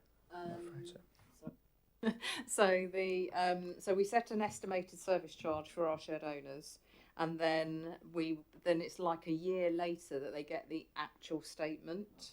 So sometimes they can be playing catch up all the time, because although they're paying what we estimate it will be, if the actual is much more, then they would obviously have to pay catch up slightly. But there's not really very much we can do about that. That is just the service charge regime, unfortunately. It's always a bit of a minefield. But we do obviously work with our shared owners and our leaseholders so that if they are struggling to pay larger bills that weren't expected, then we will come to pay arrangements with them to help them through that period. Thank you. Yeah, I'm similar in terms of the shared ownership, and I think it's been service charge has been poignant this year because it's utilities and utility costs. Sometimes where we've seen huge jumps between what we estimate and what the final bills are. In terms of management agencies, a wry smile to myself. In an ideal world, we would manage all of our neighbourhoods ourselves, but often with a development, the developer will appoint a managing agent, and sometimes we have some sway over that. Other times we don't. So we can find that equally frustrating. What I would say is that ultimately we are responsible and we are that point of contact for residents. So if residents have been directed to a management company, haven't got the response that they feel they should have, please contact us and we will take that up on their behalf. We have gone out and directly fixed and remedied issues where they've gone on for a period of time and we're not getting the response that we need. The one area that gets a little bit difficult is around defects. So traditionally that first 12 months of a property whereby you can infringe and invalidate warranties if you go out and do work. So inevitably when there's a conversation around defects, some of those things can take longer if the developer isn't responding as they should be. But we do look at it, we keep an eye on it, we monitor it, we kind of feed it back. But I understand that at times that can be a sense of frustration for residents. But ultimately we're the point of contact. So if they're not getting what they need, then make sure they come to us. If I may ask something. So it's great that you have this kind of mechanism that works. You'll be the ultimate responsible to solve the defects. My other question is, rather than you deal with these individual tenants, do you have any sort of the collective groups or to deal with, for example, if there's a development, do you have a sort of regular meetings with them? For example, one of the section of the ward is Sherborne Fields where there is about 40% affordable homes owned by a housing association. Whereas, do you have any sort of a mechanism to engage with the developer and management agent as a whole, or rather than you just deal with those individual tenants? I think it depends. I think sometimes you do get, so we're not talking about resident associations, are we? We're talking about residents, housing associations coming together to kind of, I think it's both. I think sometimes you're dealing with individual residents. I think sometimes if there's an issue wider, then residents will come together. Sometimes they'll form a residents association and we will help people do that. We'll help the community come together to have a voice. Quite often those things, or those groups will last for as long as the issue is an issue, and then they kind of dissipate and go elsewhere. But it can be either, really. And and if residents want to come together, when our community teams will support that. Thank you. Councillor McIntyre. Thank you, Chair. If I can indulge one of two questions. Like Councillor Basham, I'm fairly new to this as well, so I'm sort of like reading into it and learning as I'm going along. Paul's far more intelligent than me. He's normally a couple of pages ahead of me in the manual.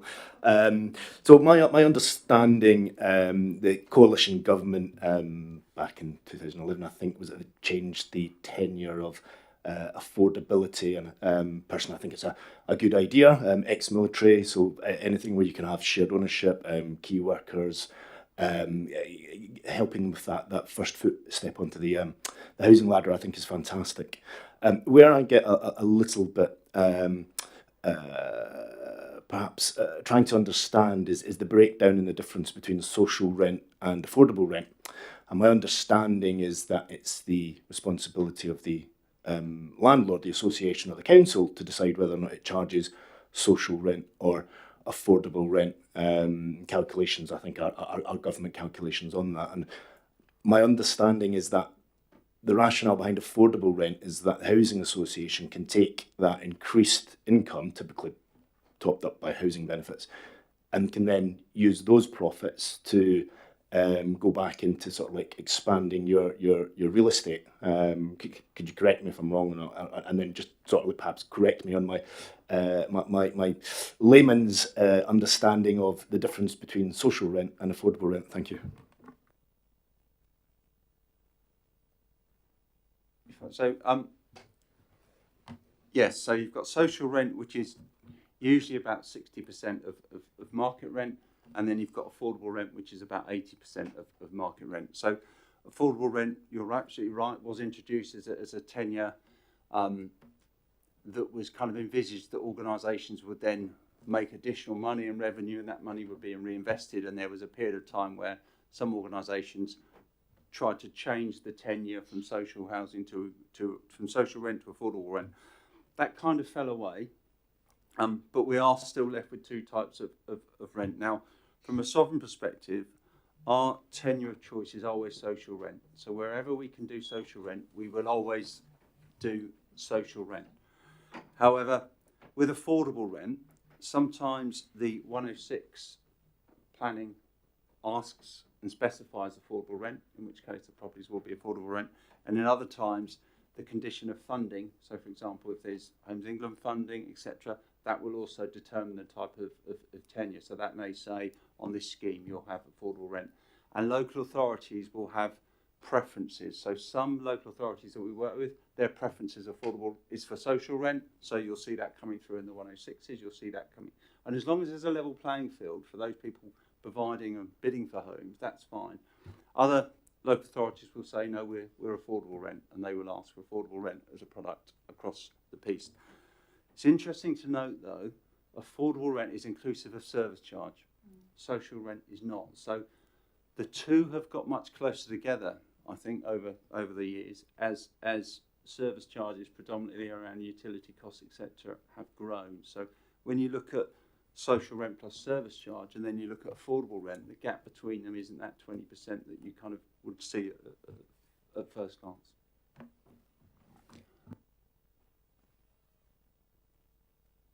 Was that it? Yeah. Right, Councillor Jones. Oh, sorry, I asked you. Oh, one more. Oh, okay. Sorry, thank you. Yeah, that was my supplementary. Sorry, Tony. It was just thank you for clarifying that, and it was helpful to get that. I mean, I know our leader and portfolio holder can be slightly critical of the social rent. I think throwing in the fact that there was only 12 houses, but it's set out for social rent last year. But it sounds like there's more nuance to it, and there's definitely, it's not really an inhibition to getting people off a housing register. Now, I'm aware there is the £11.5 billion affordable homes programme that's been launched as well, and I think a key driver for that is to try and drive more social rent housing, isn't it? So can you let me know what your plans are and where that comes into your strategy, and how we can see that developing in our borough from that funding? Thank you. Well, I think what our sort of vision is that we have a third. So we have a third social, third affordable, third shared ownership. And so, I mean, it's fair to say that with the affordable rents, that does enable us to generate more income, and therefore we can build more homes. And so that's why we've kind of set our stall out.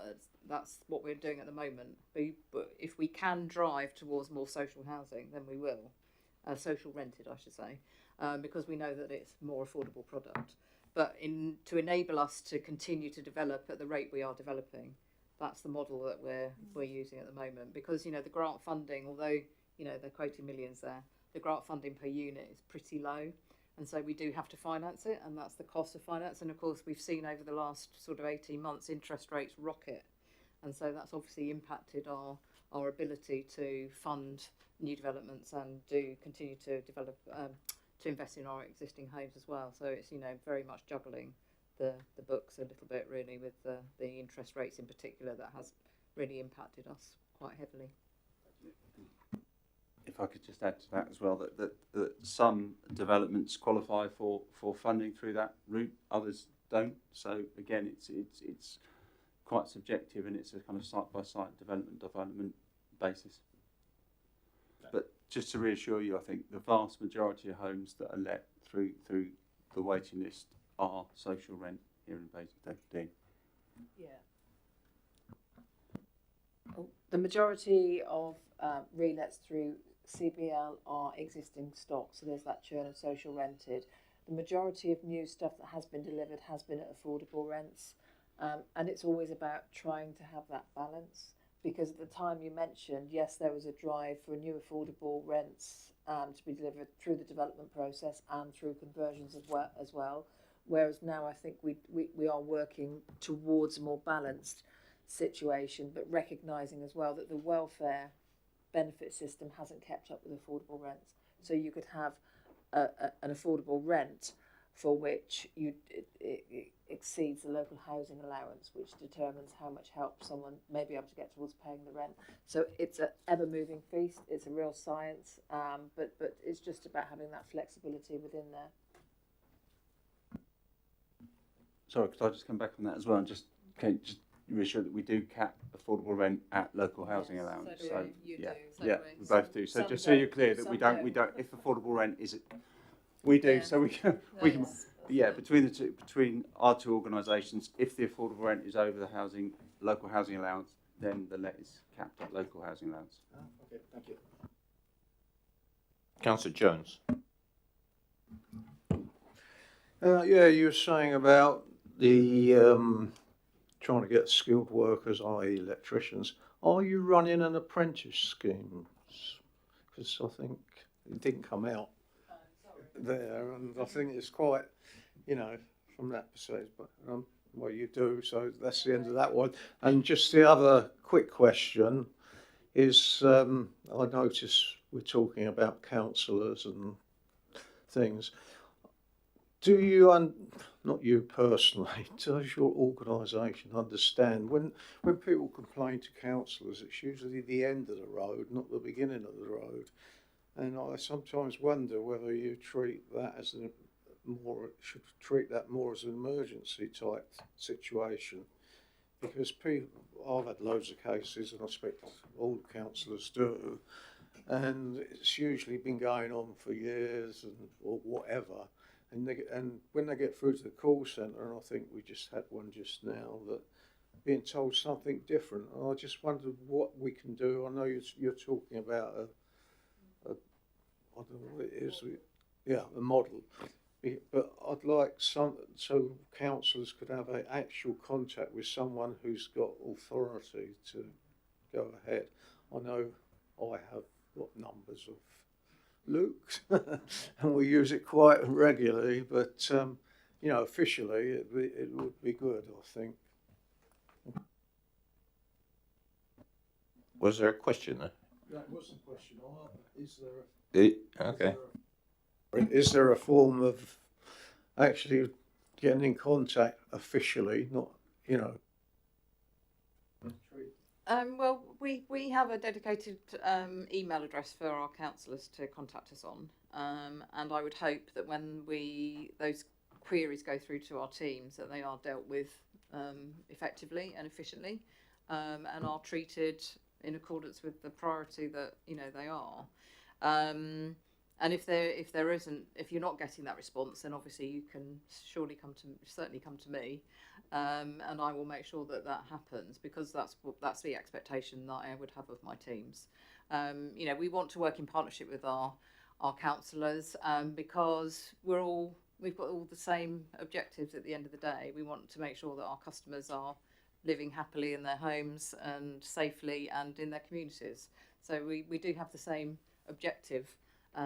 We may get there in slightly different ways, but if you are contacting us and you're not getting a response, then please highlight that, escalate that to me or through the new contact channels there, so that we can address that, because that certainly shouldn't be happening.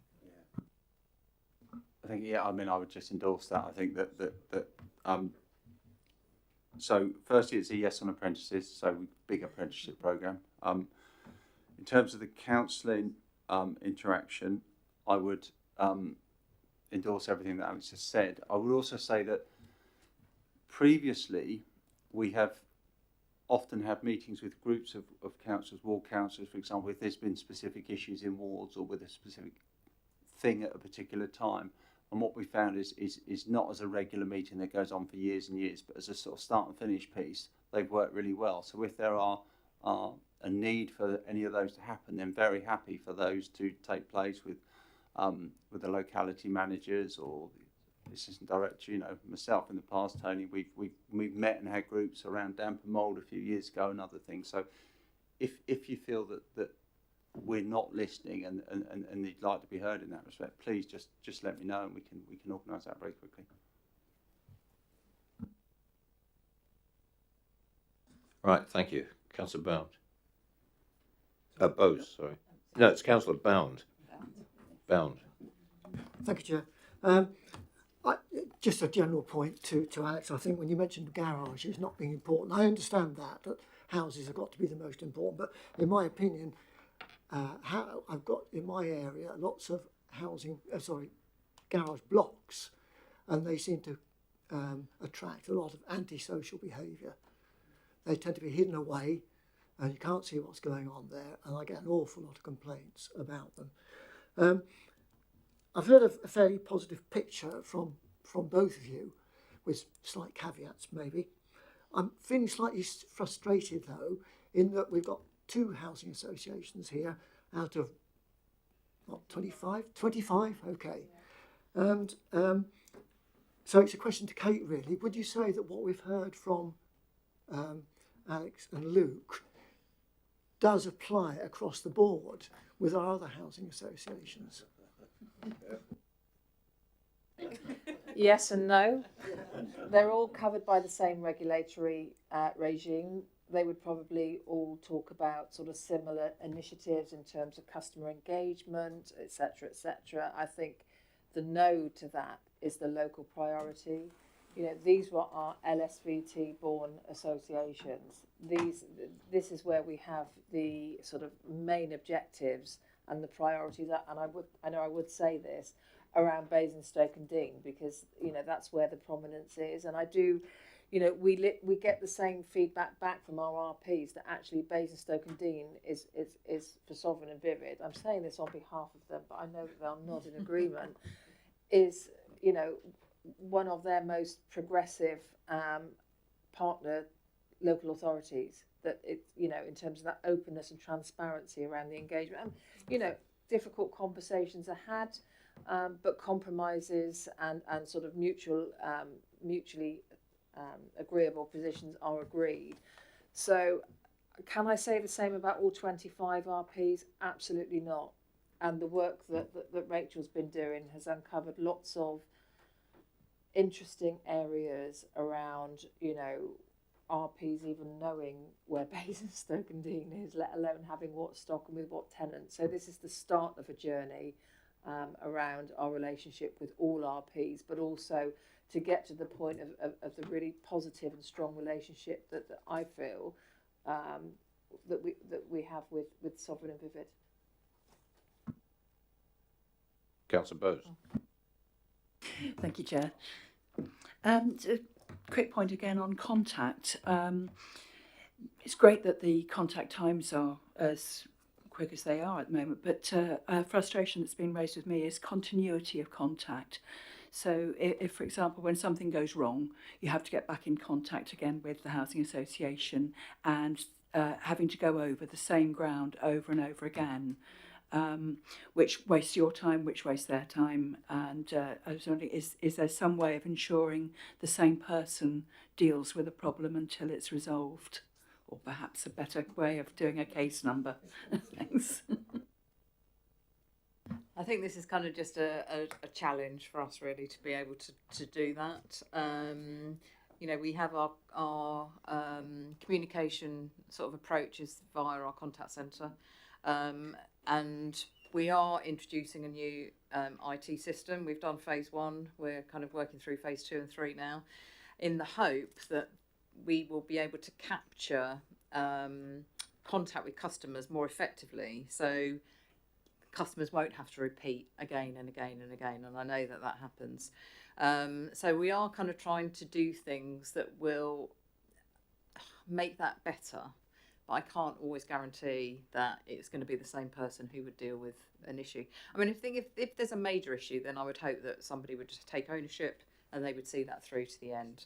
That's what we would encourage our teams to do. If it is a you know, a specific issue that a customer is facing, but if it's sort of a general contact with us, then I would expect our contact teams in the contact centre to be able to try and deal with that at first point of contact, and then obviously pass it on if necessary.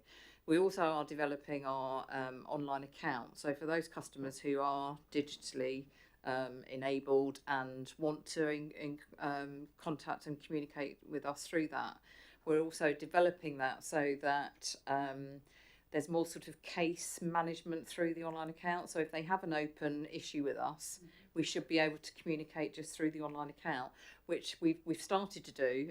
We're introducing that slowly. So at the moment, if we have a complaint, our customers can see that open complaint, see what we're doing, and communicate via the online account, which is really proving to be really successful. Also really had great success with our income cases, our arrears cases. All of our cases are exposed if people are in arrears, and we've had such great engagement through that channel, which was unexpected actually, but it's brilliant because some customers who haven't been engaging with us for ages and ages suddenly see that they've got balance there, and they want to try and do something about it, which is brilliant. So we're hoping that our online account might bring some of that, help us with some of those challenges. But I know it is a frustration, and we do try to do whatever we can to resolve that. You know, and we're thinking of ways that we can do that in the future as well. I think from a Sovereign perspective, I think you're absolutely right. I think continuity of contact is better for customer, but it's also better for our teams. So we've recently introduced a new system into our contact centre that allows the handlers to see the history of the caller, which I think they didn't have easy visibility of that before. So I think that's, although they won't get the same person every time they ring in, hopefully it will prevent someone just repeating the same story. In terms of continuity of person then who may do the repair or turn up, that's the premise of the locality model. Because what our operatives and people are asking is that they get that in terms of the work they do. So recently did a piece with some of the operatives, and they're so keen that if they start a job or start a piece of work, they get to finish it or get to do the next piece of it or know the relationship with that customer. So the aim of the locality model, and it will take time, is that we get much better visibility of our teams locally, and people recognise them, and you know, people ask sometimes for a particular operative or person, and where we can, we'll accommodate that. So I think it's better for everybody. Absolutely. Brilliant, thank you. That sounds really positive. Thanks. Right. Councillor Basham. Thank you, Chair. I just wanted to say my questions about strategy and about capital allocation, but I did just want to comment on what Councillor Jones raised about the councillor@Vivid Homes email address, which is an email address that you sought to withdraw about 6 months ago. And fortunately, thank you, you listened to feedback and you kept that email address. It is vital for us to contact in that way, so thank you for that. And I have to say as well, I'm very pleased to meet you face to face tonight, Alex, because you've been enormously helpful when I have escalated individual bits of casework, so thank you personally for that. My question relates to strategy, and I think this comes from some work that I did when I first started out as a councillor, and I was looking at Vivid Homes strategy, but I have just taken a very quick look at Sovereign's strategy as well. Vivid Homes strategy is obviously a large document, but its mission statement is around providing new homes. Okay, there's very little in there about the existing fabric. It talks about better homes, better places, and investing in new homes and investing in those places. I think we really see that on the streets in Basingstoke and Dean. And so my question is really for you to take back to your board, which is, when allocating capital, how do you decide between building new and investing in existing state fabric? Because at the moment, I think you're getting the balance wrong. I think you're getting it pretty badly wrong. And I think for a chief executive setting a strategy, it's quite easy to go out and say your strategy is to grow and to build growth and build new homes. I think it's quite challenging to say that you're going to go and invest in existing fabric. And I think just looking at Sovereign strategy, you know, it just talks about better homes generally across the piece. So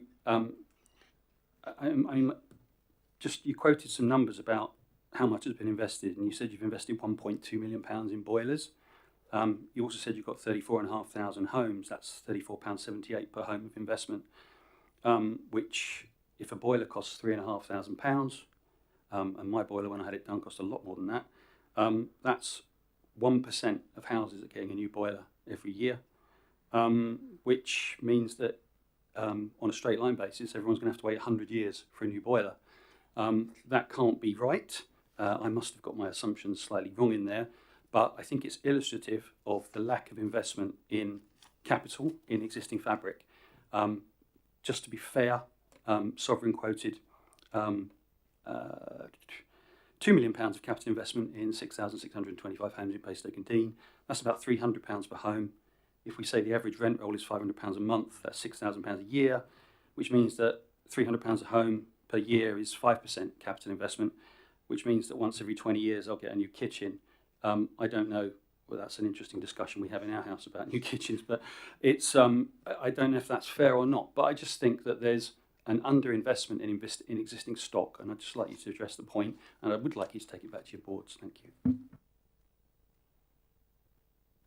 So the figures that I quoted were only for Basingstoke, the capital investment. It wasn't across our 34,000 homes. Obviously, as a business, we look to see where we want to invest our money, as well as meeting our objectives. And I think it's fair to say that when we first formed Vivid, we were very much focused on new homes. Not that we weren't investing in our existing homes, because we do and have done since we formed Vivid. But I think we were really striving to have a robust development programme so that we could meet housing need across the whole of Hampshire in particular. I think over the last sort of 18 months, 2 years, we've kind of adjusted our position on that. Certainly our board, our focus is around the customer, no doubt. I think that the customer being at the heart, and because of that, we need to ensure that we are investing in our existing homes and making sure that we are making the right level of improvements in accordance with our stock condition surveys that we undertake every year, so that we understand what level of condition our stock is in, and then we make the appropriate investment and plan ahead, obviously within our business plan, to plan ahead for the next 5 years. Probably is what we do. Really, we have a 30-year vision, but that's too far in advance. So I will take your feedback back, but and we can provide more information around how much we do invest in our homes, because our responsive repair bill is in the millions, let alone our planned bills. So certainly there is investment going into our homes all the time. We do have our sustainability strategy as well, so that, as we've talked about today, is to bring those homes up to that EPC C level. So there's lots of investment going in, but we can provide more information around that, so that you can see where we are. Oh, sorry. Thank you, Alex. Just a very quick supplementary. I appreciate the investment going to existing homes. I think when I talked about, you can see it in the fabric of Basingstoke and Dean, it's really about the places, and it's really about the street care, the concrete, the garages, the grounds maintenance, the whole. And you've got a statutory duty to I can't remember the exact wording, but to respect neighbourhoods and improve neighbourhoods and create great places. And I'd love to be optimistic about the new regulatory regime and that making a difference. But I think you've got a really live example in our ward of an area that we've been promised, and we just haven't had the investment in the street fabric, and it really shows. Thank you. Hi, thanks. Just to kind of balance the point, because I think all three are linked. So I think the capital investment from a sovereign perspective is linked to the asset management programme. So the fact, looking at the homes collectively, I think we've then got the retrofit programme. I think we've then got, in some cases, that disposal programme. And where we have got disposals, it's about the new builds and the development piece. But as organisations, we have been under, there's an expectation, I think, from government that we do build, because we are in many cases the only provider of new affordable housing. So I absolutely accept that challenge, and I think when you look at numbers and spend, the development budgets usually dwarf everything else. And our ambition is sort of 25,000 new homes over the next 10 years, and that's significant. In order to do that, we have to borrow a lot of capital to make that investment. But I do accept your challenge in terms of neighbourhoods. I think that traditionally, housing providers have tended to invest in things such as boilers and roofs and doors and windows, which are useful and great, but actually if you live in a house, your roof's replaced, it doesn't necessarily change the look or feel of a neighbourhood. So I think we have got some catching up to do in terms of the home and place standard, which is an ambition of ours, and I recognise that. And I think as we go through our retrofit programme, part of what we want to do is actually not just look at just the house, but the place, the people, the community as well. Because I think it's fair to say that some of the areas do look tired. Just testing. Thank you, Chair. I've gone back actually to. Excuse me. Can we have some quiet, please? I've gone back to the original work programme thing that I put on this, and this relates to this, because one of the things I put, the first point, what I wanted to see as an outcome from this was about better transparency and improved communications between tenants, councils and the housing associations. And I really welcome the talk about the new customer focus that's coming from the social regulatory body.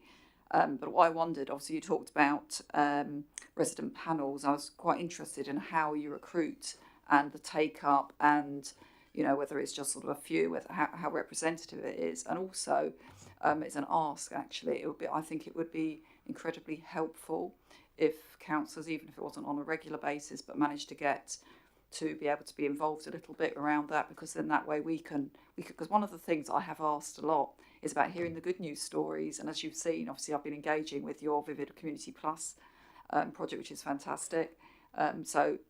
We want to hear the good and the bad. We want to hear when things are going right.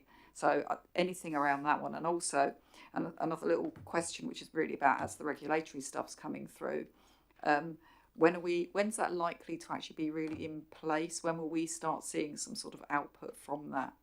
So what two sort of things. Number one is, how can we engage more?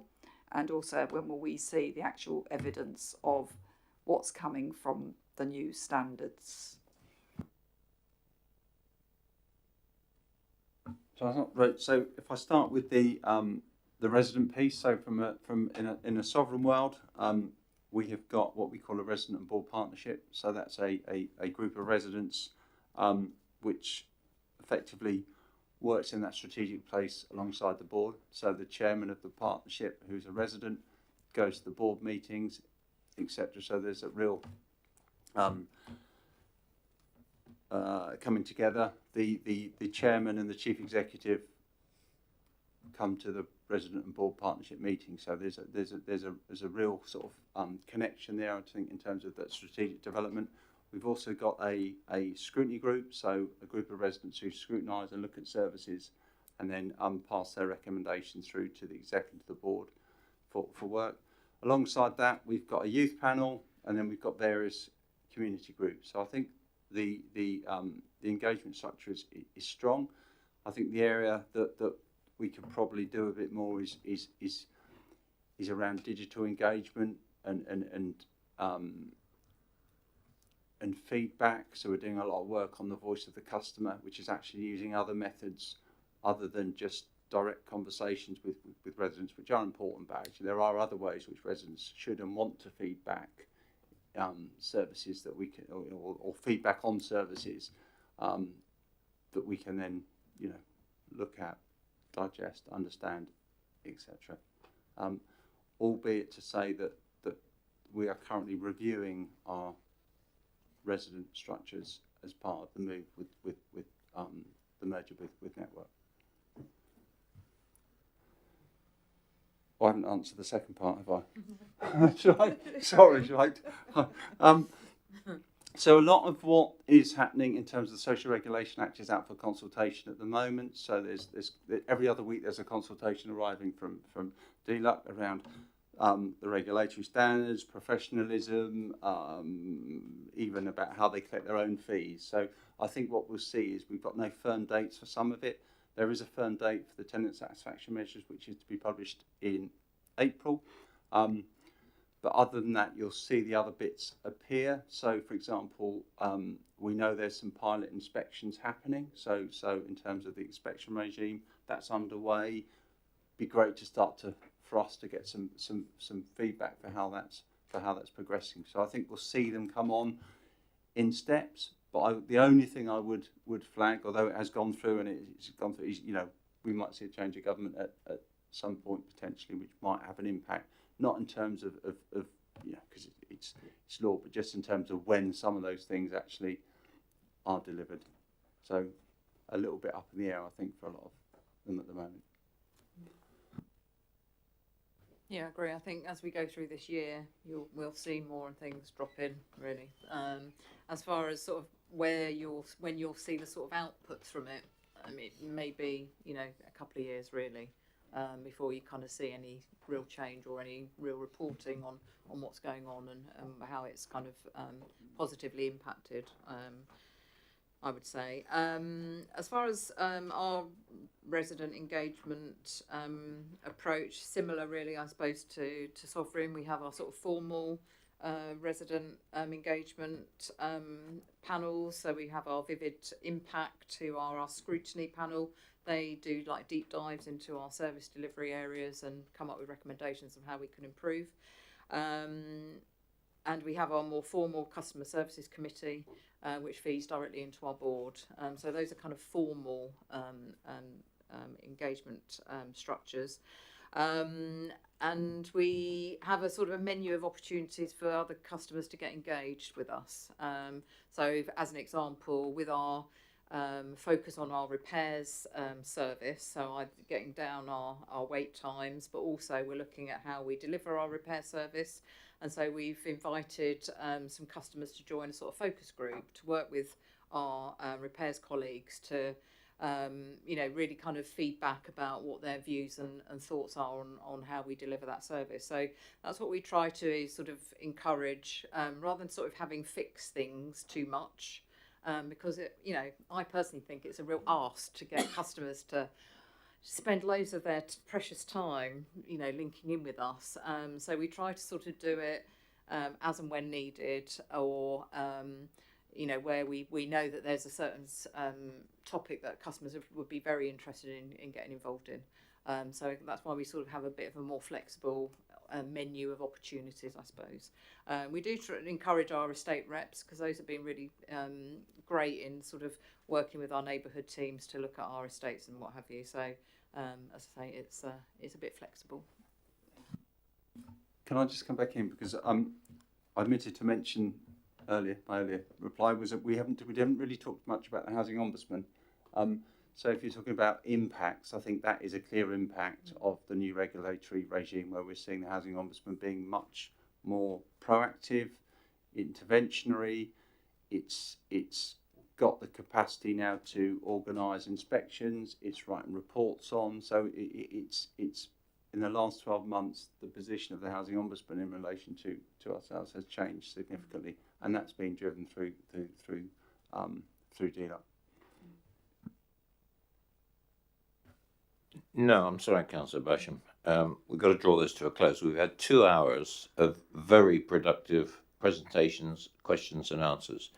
And from the chair, I'd like to thank you very much for coming along to face the music, so to speak, a little bit. And I'm quite sure there'll be more questions if we had this as an open-ended session, but we've got other work to do this evening. I'd invite the portfolio holder to maybe say a final few words.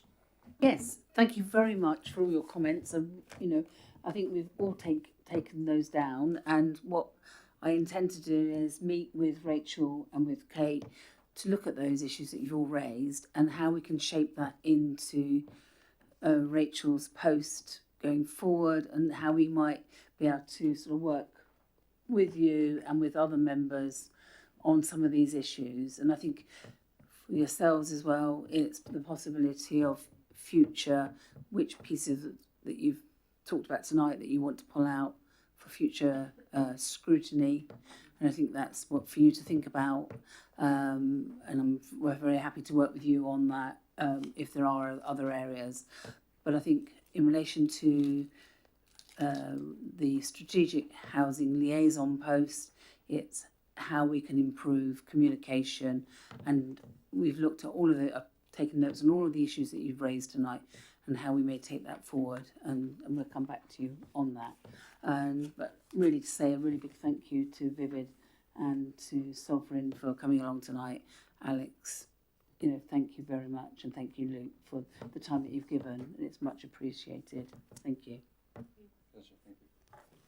And we will make sure that it gets broadcast to all councillors, because I think this, as I said at the outset, this goes across every single ward and every single councillor. We have some involvement with the RPs. Thanks again.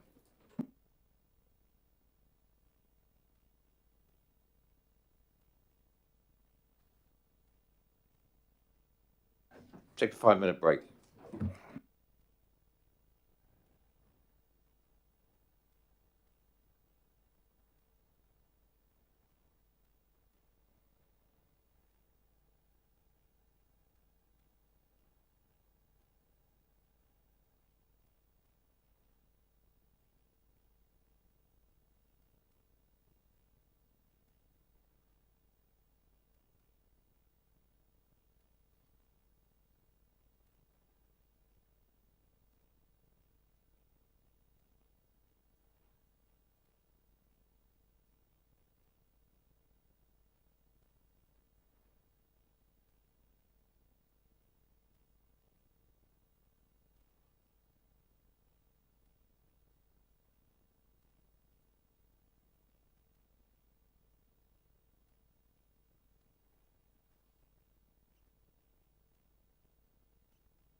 Right, members, we'll move on to agenda item 6. This is a briefing note in the agenda. This is the quarterly performance indicators 23-24. This was discussed at the performance panel, and it is here for your reference. And the notes from the performance panel have been circulated. I trust you all had a chance to see them. Now, these came from Katie, and Councillor Tustain has got a couple of comments which she'd like to overlay on top of those notes. So I'll pass across to Councillor Tustain. Oh, it's fine now. Bear with.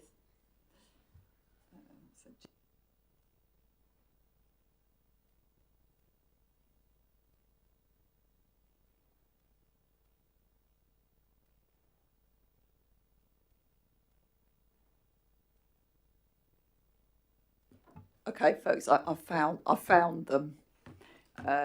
So the notes I took, one of the things we also asked, and Katie was quite happy to include, was the RAG status and the grid that defines what the scoring was for all the red, orange, and green status.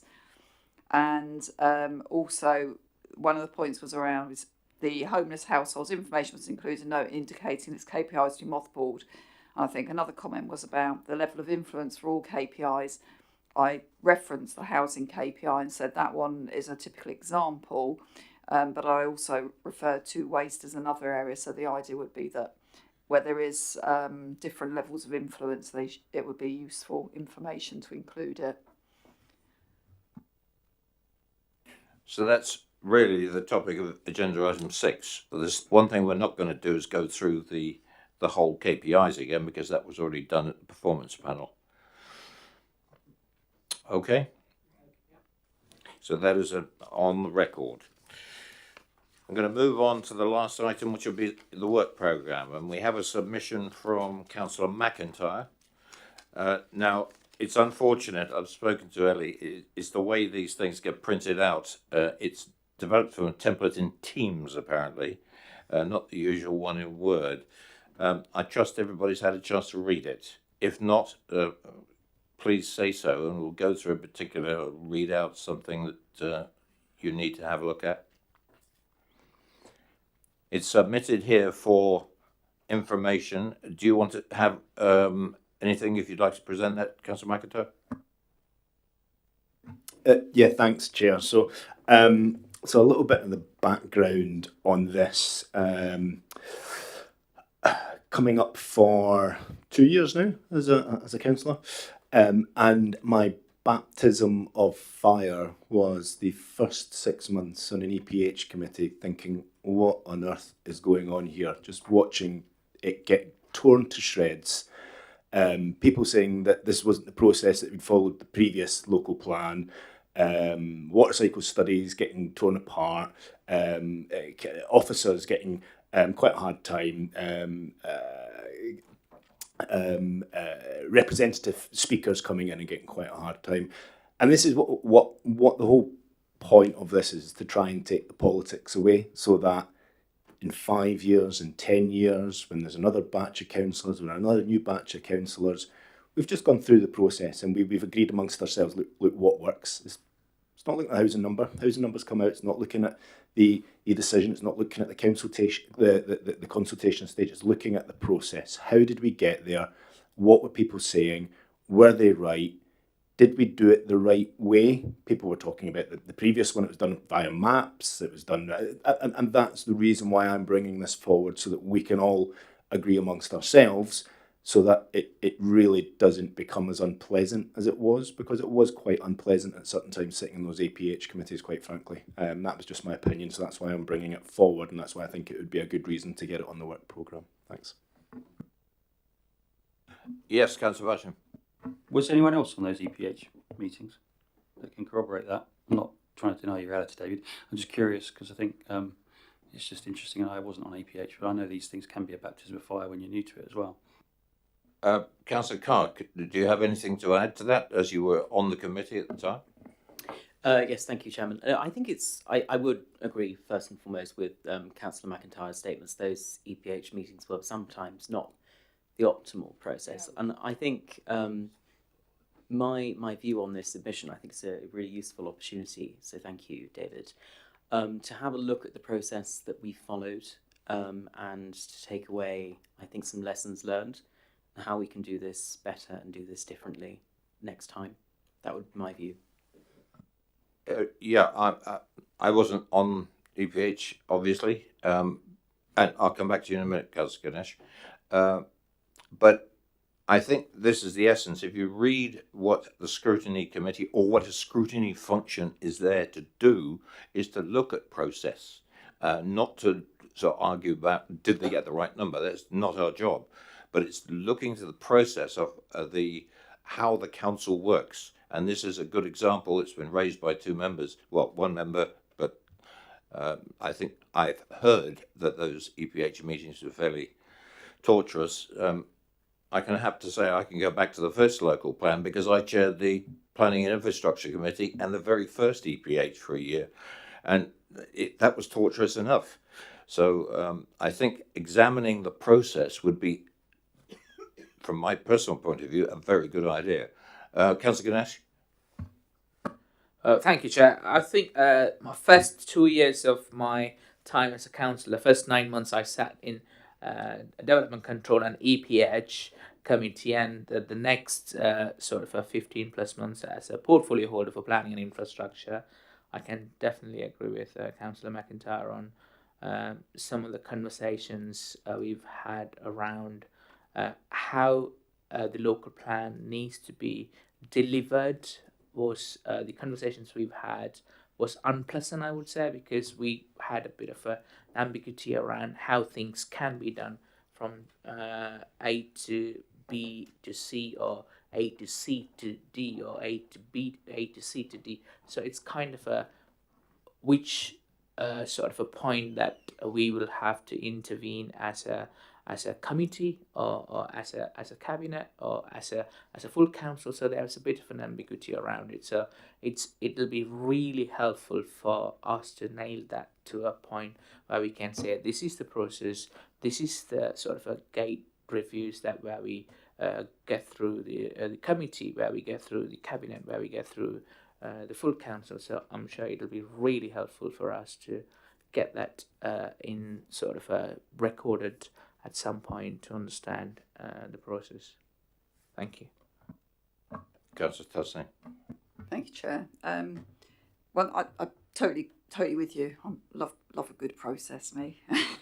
And the only thing that I'm looking at on here is on the outcomes, and I'm wondering, in the spirit of actually having something physical and tangible, and obviously this potentially, I don't know whether Fiona might be able to guide on this, because some of this could start drifting into operational, but it might be helpful, because what would be the way that would ensure that continuity, as you said, Councillor McIntyre, about the changing members and all the rest of it. So it would be something documented or something, whether we can include something on an outcome like that makes it clear that that's actually more tangible outcome.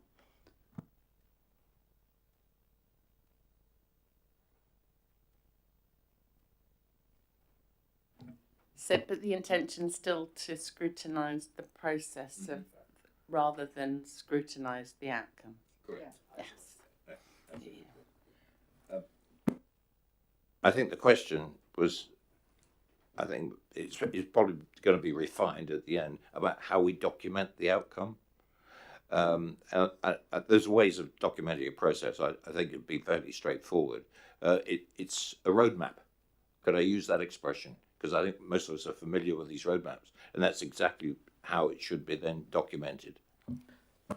The reason we had to go through that sort of a scenario was there were instances we were told by some members who has been through the process in the past, 5 years ago or 10 years ago, 15 years ago, telling us, okay, this is how it was done in 2008, this is how it was done in 2015, so this is how it was done in the last process. So even the officers were clear about what has to be done, but it was advised by some members at some point saying, no, it wasn't the way it was done last year.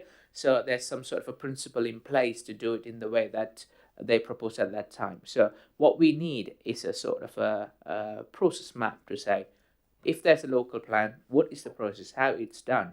I mean, nationally, I don't think there's any guidance of how it needs to be done, but nationally it says what needs to be done. But I don't think it says how it needs to be done, how to get to that point. So what we need is that sort of a set that point A to Z, saying, okay, this is how we get to producing Regulation 18, Regulation 19 and adopt the plan. And as I've been reminded, fundamentally, is the committee happy to agree that we ask for a report on this particular topic to be brought back to scrutiny so that we can examine it that way? And Councillor Basham? Thank you, Chair. Yeah, I'm happy for a report to come back and it would be scrutinised in that way. I think listening to Councillor Ganesh, it sounds like a record of the process is what's needed, so that when people challenge that's not how it was done last time, there is a record of the process. That I don't have a problem with. I'm just nervous that we, from what some of the other things I heard, that we might be straying into defining how the process has to run next time, because I think they're different things. And I think that, you know, having a documented record of how the process worked last time and wash up learnings from it and recommendations from it is all fine. But I'm not experienced enough because I wasn't on EPH, but it would seem to me that when we go through the process again in X year's time, that has to be a malleable process guided by history, current circumstances, and the councillors who are excellent at the time, I would have thought. Yes, and as has been said, the government lays down what's going to happen, what you've got to do, but not how. The how is always the flexible one, because you don't know what changes would come down the next time we go through this thing. Planning is notoriously, has a notorious record from government to change all the time. They change planning law, they change dictating to local planning authorities what they require, what they should do, what they shouldn't do. So yes, it will be manageable by default, but yes, it's in the scope. I think that's the whole point of asking for a report to come back, because we can apply that kind of approach to the report and make sure that what we want from that output is achieved. Yes, Councillor McIntyre. If I could, and if it doesn't impact on the officers in producing this, could we have a comparator with the previous local plan process as well, so that there can be rationale on why it was changed? Was there a change? Why did it change from the previous? Do we think it worked? Do we think it didn't work? Because I'm the shadow portfolio holder now for planning, and I've been party to conversations where I've been told that other councils haven't done it this way, haven't involved the councillors at this stage, hadn't brought these infrastructure studies up at this stage of the plan. So it's just, I think it's just getting that out so we understand it, and the outcome is improving the next local plan process, no matter what political party is delivering it, because it needs to have the politics taking out of it for something so important. Fine. So we are agreed on that. Presumably it comes from Jenny. And if there's any sort of like points of clarification, Councillor McIntyre, is it okay for Jenny to contact yourself or through the chair, whatever's appropriate, and Absolutely. just to make sure that we provide you with exactly what you're looking for. So I'm more than happy to contact me and Jackie, and then that way it's a joint discussion that we have. It shows it's not political coming forward. We're trying to achieve something. Good. That sounds like an amicable arrangement. Thank you very much, members. That's the end of this particular meeting. And that's the last scrutiny meeting of this municipal year. We've all got something to read for Thursday evening on the committee structures, so watch this space. Thank you very much.